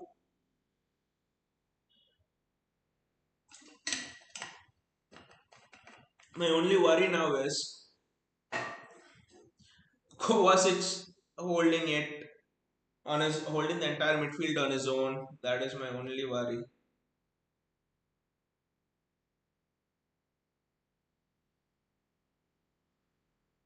Patrick Dogu,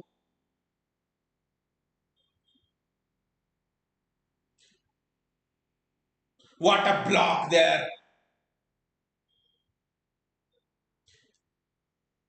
Again, Rico Lewis, superb from Rico Lewis. This is excellent defending. City's defenders are superb today. City's defenders have been superb, so the attackers have been shit. Look at Rico Lewis with the block. Outstanding. Edison with a good save. This sort of defensive grit This sort of defensive grit I've just seen in the Champions League, to be honest, when we won the treble. I think Mazraoui has just hit an outside of the foot shot. Even if you have kept four goals, one beside each other, it still go out. That shot was so shit. Gautam says this change has just opened our defense. I think Pep's roll the dice here. That's the thing. Pep's roll the bloody dice here. I think Pep's roll the dice here. I mean, Rico Lewis, Nico O'Reilly, yes, Rico Lewis makes our defense a little bit more worse on the defensive side, to be honest. What a ball and what a take from Jeremy Doku. Jeremy running in Mazraoui, who's on a yellow card. The final ball, Jeremy. Sit down the entire summer and bloody practice the final ball. You'll be world class. Matthews Nunes one on one against Alejandro Garnacho here. This is where he learned his bugs. Wonderful from Nunez. I know Garnacho got the shot away, but Nunez didn't commit. That was the most important thing here. You'd argue Garnacho got away from him, but Nunez held his position. Nunez held his fort. He held Garnacho up until the defense was reset. And when Garnacho went in, Ruben Diaz was already blocking. Good defending from Nunez. He's learned from the mistake he's done previously. Good defending from Nunez there. I think more of it is Ikai Gundogan going out that has actually affected our defense, to be honest. That because both Grealish and De Bruyne are playing in the midfield, that's what his role is dies Pep Guardiola. And the worst thing is, I want us is conceding from a bloody corner.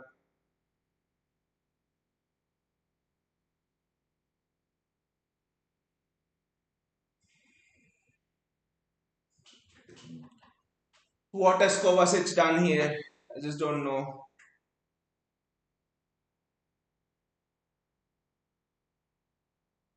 Let's see from here.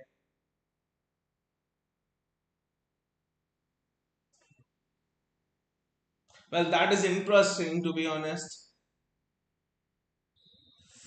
That is close. It could be anything.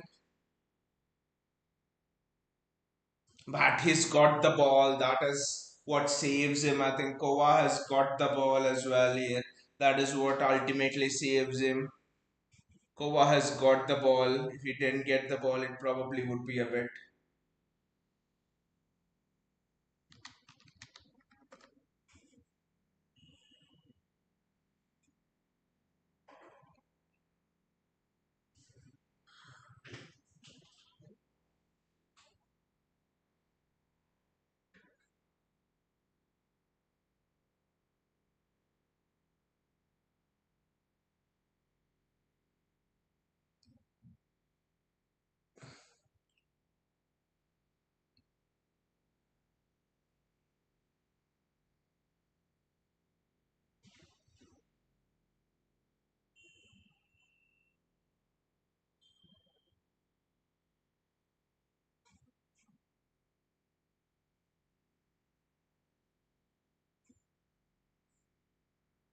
Patrick Dogu again.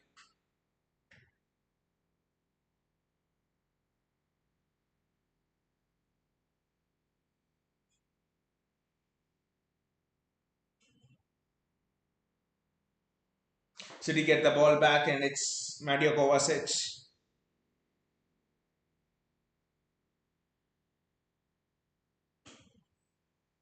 Ball was a little bit more heavy.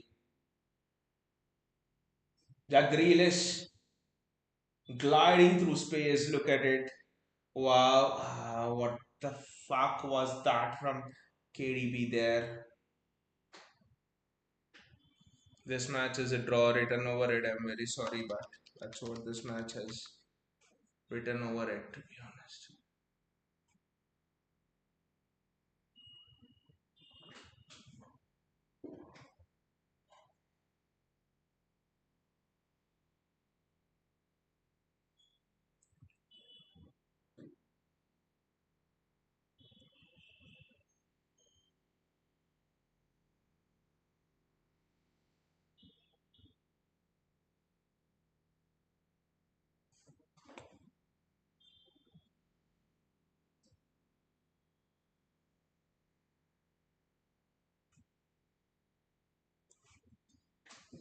Patrick Doku with the ball.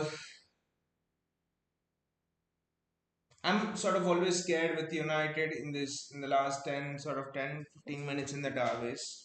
Always in the last fixture as well they were like this. We were 1-0 leading comfortably and then they do it in the Rashford offside call which was very debatable. Same thing with them. Last 5-10 minutes they just I don't know come alive.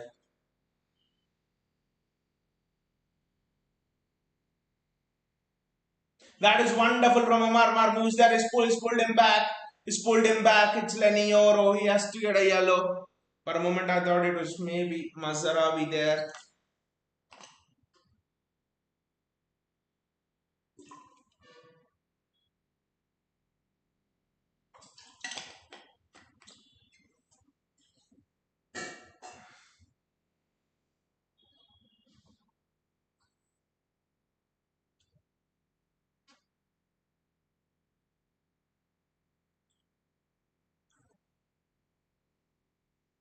Bernardo Silva loses the ball. Bloody hell.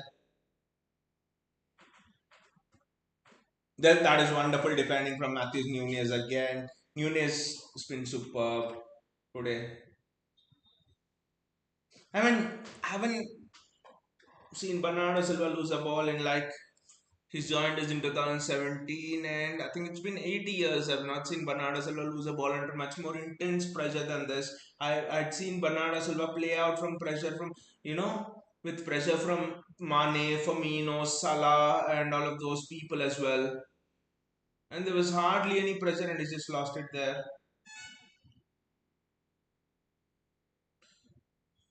Patrick Dogo is free over there. That's a very good header.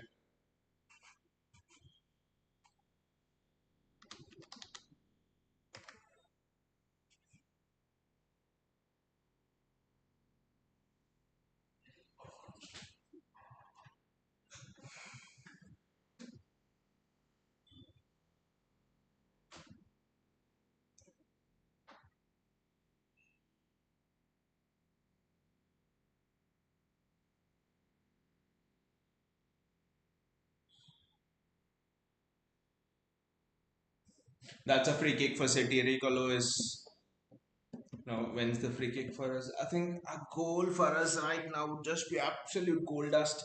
That's what I'm thinking.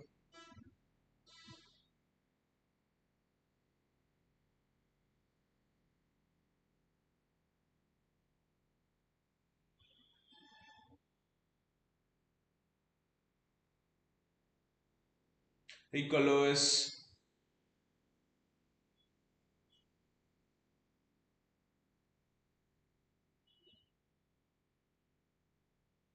Jagril is gliding through. Look at it. That's I don't know why the referee is not given a foul there, but that's a clear foul. Referee just seems the ref is not interested in giving any. I don't know what Edison was doing there, almost coming out. What the fuck was that? What suddenly happened? Has everyone gone on steroids or what? Suddenly the match is just accelerating. To be honest,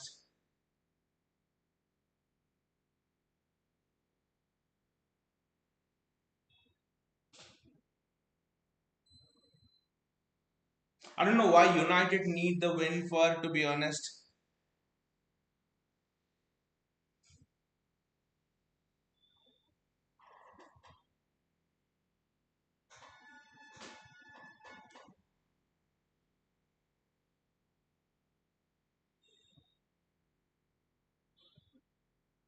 that is an excellent block there from Ruben Diaz. This is vintage Ruben Diaz. To be honest, it's just superb.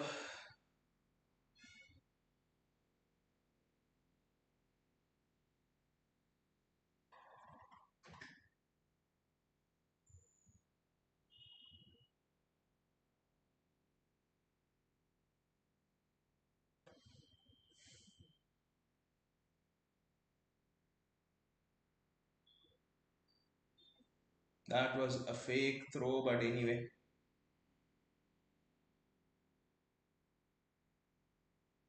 That is excellent defending again. Josko Guardiola City's defense has been superb today. All day.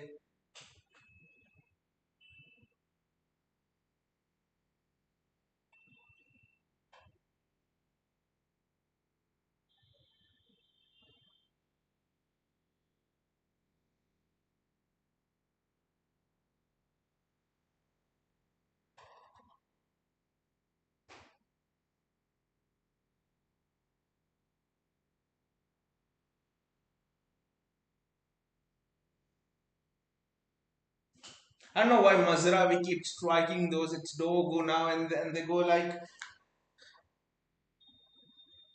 10 feet wide of the goal. I just don't know.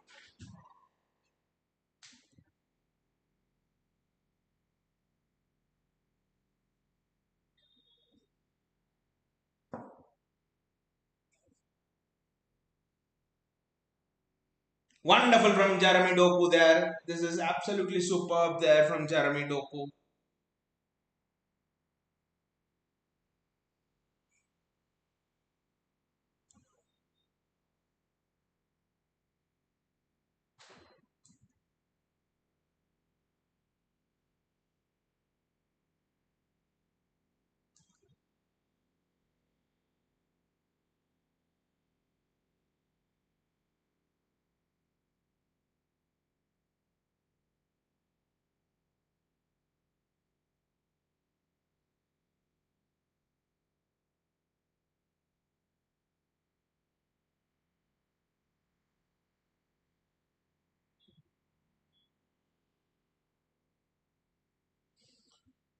Matthews Nunez, we know that he can deliver a great goal. I don't know why the ref is not given a foul for that. Marmoush does extremely well. I think Doku is down with his shoulder injury or something. I don't know what that was, but it's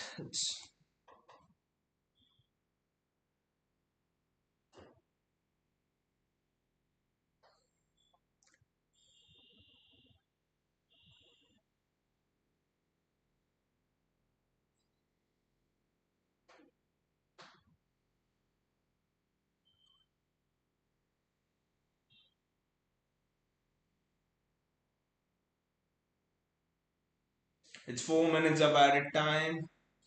I mean,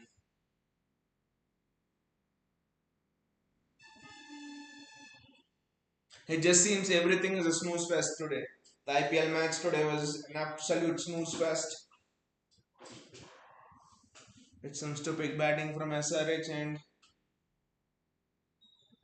the derby as well. There's not been much in it, to be honest.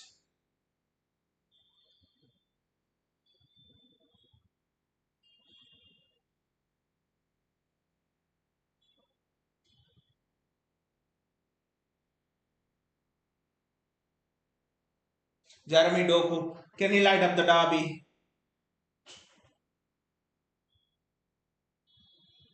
United on the counter attack, run back, run back, run back, run back, run back. Zirkzee is there, but take him into the corner.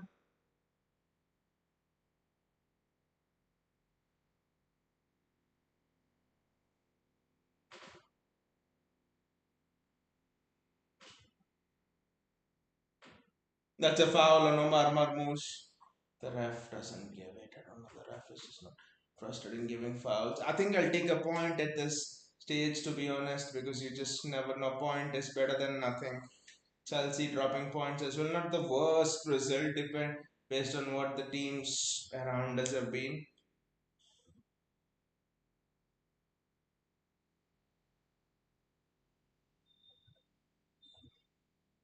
I, of course, I'll be disappointed with the draw, but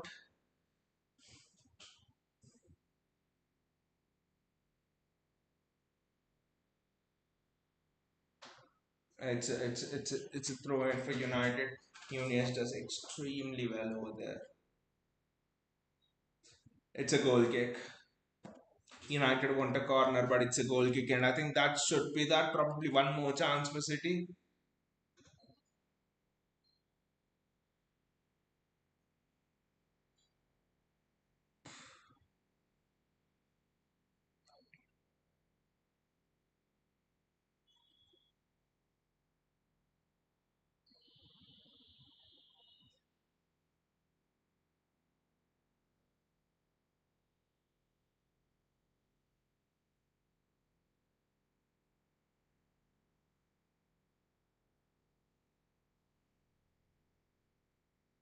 Kevin De Bruyne there. Can he find that pass through?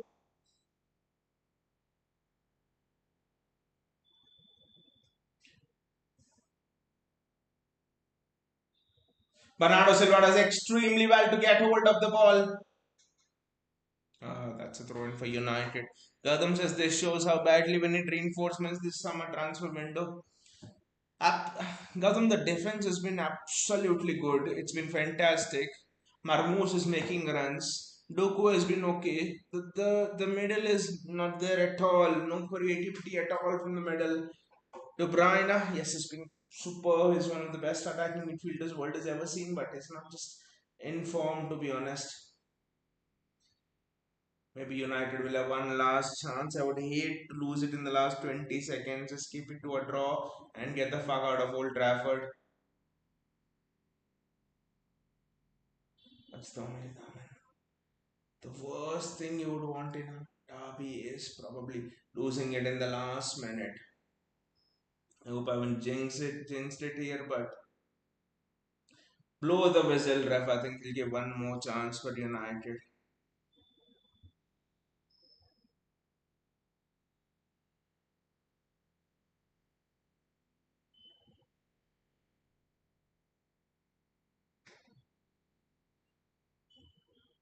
And the referee blows it, one of the worst Manchester derbies I've seen, to be honest.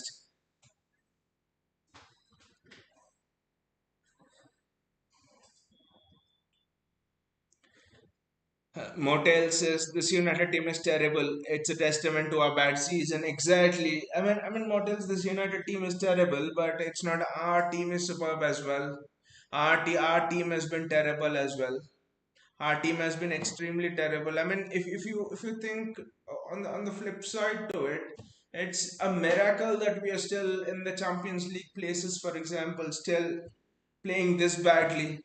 You just have to look at our October, November I mean November, December sort of those seasons, and it's almost like it's a miracle that we are even in the touching distance. It's just due to this individual brilliance. That's all. But I think today's day is all about Kevin De Bruyne or whatever was the result. It's about Pep is having a talk to Luke Shaw. He's telling, "What is your situation? Can I have you? You will even have company if you come to City. You don't even have to buy a new house." In fact, Pep is telling to Luke Shaw, "I have a spare room in my house. You can come and sleep there. And we have a treatment table next to John Stones. You'll have company for at least half of the year, half of the season, every time." That conversation between Luke Shaw and Pep Guardiola has to be one of the most hilarious ones, to be honest. Baya, this is not just KDB, but several other players need to leave. What a snooze fest. Enough to put Mumbai City to sleep. I mean, the day has been like that, Bayaji, to be honest. The IPL match as well has been a snooze fest today. And this derby, it never seemed to kick on, to be honest. It never seemed to kick on. Whereas, I mean, one thing I'll have to say is, I think if I'll have to give man of the match to someone, it is Matthews Nunes. There were one or two dangerous balls that came in, and Nunez defended them absolutely brilliantly. His positional defending was outstanding today, Matthews Nunes. This shows to me he's learning a lot, and is learning them quickly as well.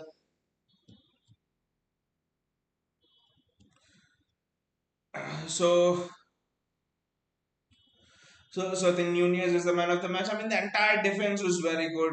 Diaz putting his body on the line. Was very, very good. Guardiola, ever since he's moved to centre back, he's sort of having those calming matches. He's doing a very efficient job. Diaz seems to fit in with him very well.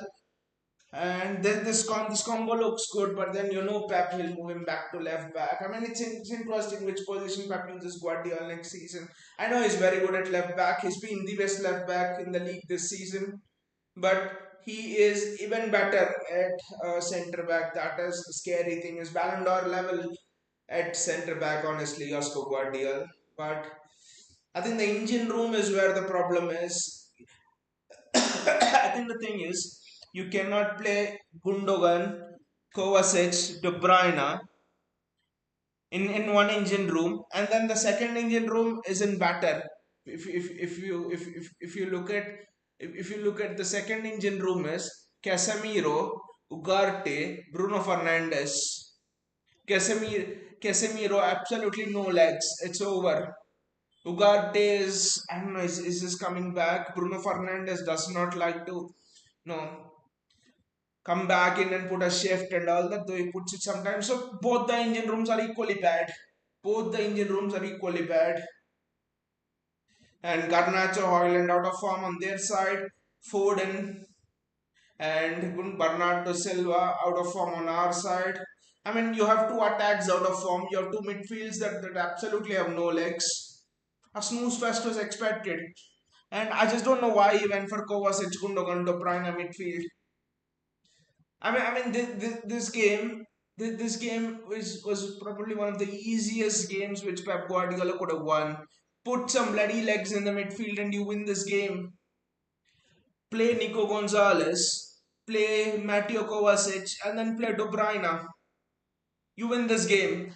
And start with Savinho on one wing and probably Foden on the other wing, Marmoush, strike. You do that. I mean, why do you start both De Bruyne, Gundogan, and Kovacic in a DM? You put. I mean, I don't understand this. In order to play Gundogan, he's playing Kovacic out of position. I mean, if Gundogan doesn't play, two players play in their positions. Kovacic goes to box, and Nico Gonzalez plays in the DM role. So I just don't get that. I just don't understand that from Pep Guardiola, to be honest. Bayaj says Ipswich surely going to be relegated. Should Delap be bought back? Not now, Bayaj, especially after buying Omar Marmoush. I just don't think it makes sense if Delap should be bought back. I think we have 30, 40 million. I think it's 40 million pounds a list clause on buyback. I mean, buyback clause on Liam Delap. So I think if we were to exercise that buyback clause, then we would not have, bought Omar Marmoush. And the reason why Pep Guardiola doesn't prefer Liam Delap because Liam Delap is a pure out and out striker, right? I think except for Erling Haaland, Pep Guardiola generally prefers players who play multiple positions. Marmoush can play attacking midfield on the left, sometimes on the right, striker. So you can see that Omar Marmoush can play four positions literally. I think Delap probably doesn't have that. And when you actually bring Liam Delap in, when you actually bring Liam Delap in, I think it's a direct contest between Haaland and him. It's either Haaland plays or Delap plays. But with Omar Marmoush, both of them can play. If Haaland plays, Marmoush plays on the left or the center, on the right, or wherever Pep can find a place in the front for. I think we've generally observed this with Pep Guardiola across the teams. When you're going to Barcelona, Zlatan Ibrahimovic didn't set in with him, and we know that story. Now the similarities between Zlatan and Delap here. Yes, with Haaland as well, but Haaland's a different story. But Delap, both of them can play a single position. That's it. Pep has never liked strikers who just play or players who just play a single position. Except Haaland, because you know what Haaland is, world class striker, this and that. But yeah. So with Pep Guardiola again,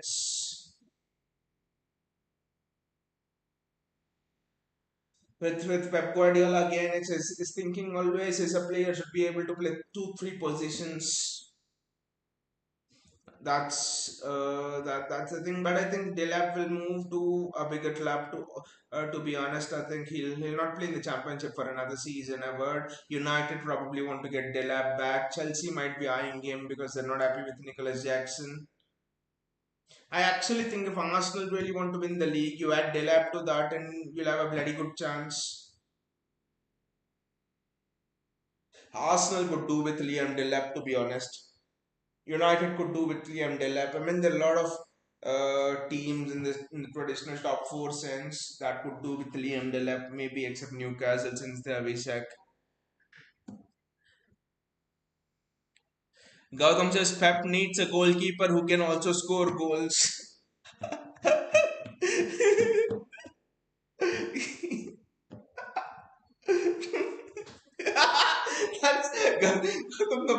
think about it, the more it's now that's the only thing that is left to be done, right?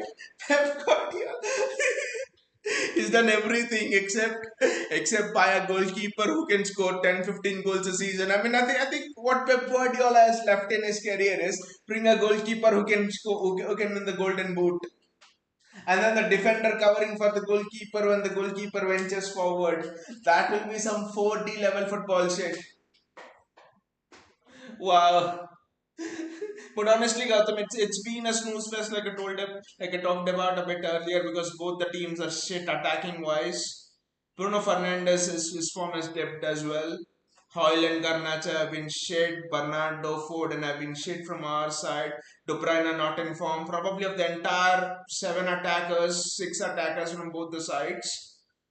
I probably think only Omar Marmoush is the one who's been banging form. I think he scored a goal last against Leicester. He scored a goal before that as well, if I'm not wrong. In the FA Cup match as well, if I'm not wrong. Again, so Marmoush is the only one who's been good.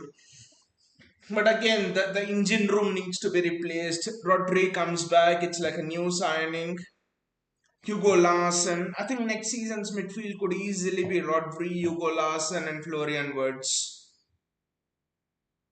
Suddenly, in the same team, you put in the same team, you put Rodri, Hugo Larson, and a Florian Wirtz, or even Kevin De Bruyne. But next season, De Bruyne obviously will be not there. So Rodri, Hugo Larson, and Florian Wirtz in the same team, keeping my defense same and keeping my attack same with Doku on one side, Marmoush or Haaland, Marmoush strike, and probably Savio on the right.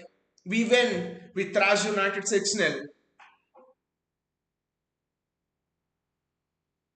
I mean, it's been a snooze fest, but I'm actually delighted about our defense. Our defending was top notch today. United were more threatening. If I can just look at the XG, to be honest,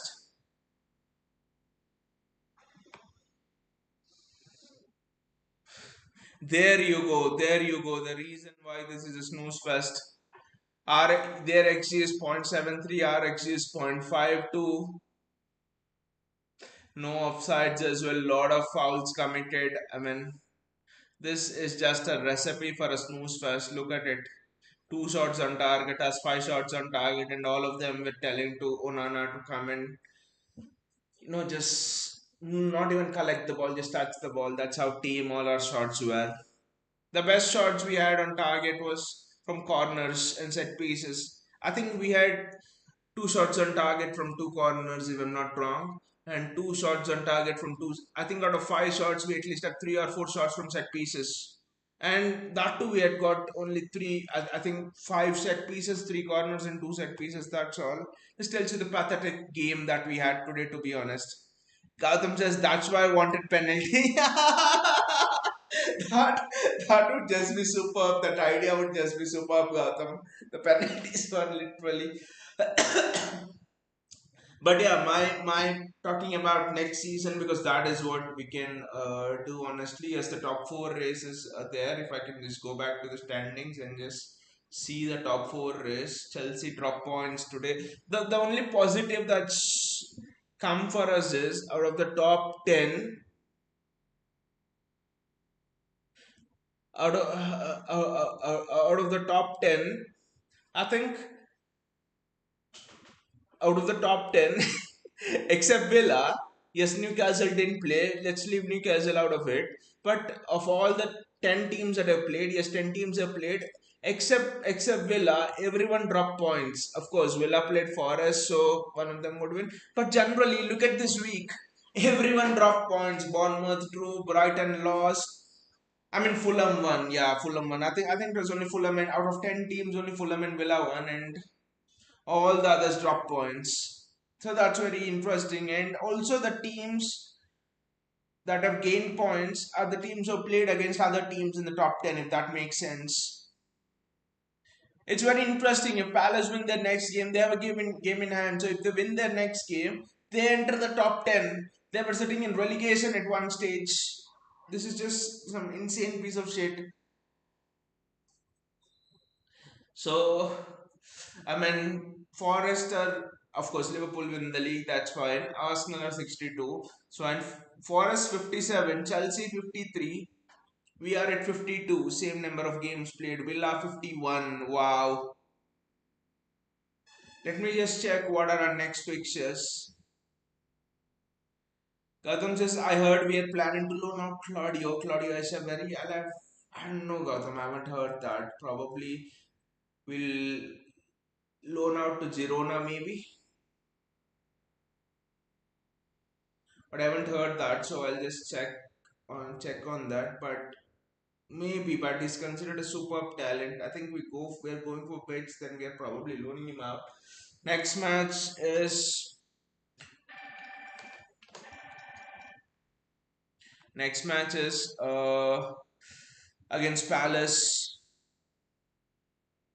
I think it's a midweek fixture, to be honest. No, I'm sorry. It's a Saturday early kickoff evening. Never like those fixtures. It's Everton away, and then it's Aston Villa at home. For Forest is the FA Cup match. That is fine. And then I mean, this is where it gets interesting. We have Wolves at home, Southampton away, Bournemouth at home, who are slightly dropped off and they'll be on the beach. But then you have Fulham away, may be difficult. So the fixtures are not as bad as it is with other teams, to be honest, even though they might look intimidating. I think if we can come off these two matches, Palace and Everton taking maximum points, then I think will really be set for a top ending to the season. Anyway, guys, thanks a lot for joining me. Thanks, Gautam. Thanks, Bayaji. And thanks, Mottels,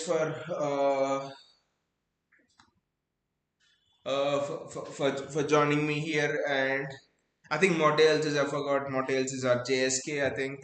Thanks, everybody, for joining me here. And the top four race is very interesting. I think whichever race we are in, that race always seems to be very interesting. Anyway, guys, see you all and take care again.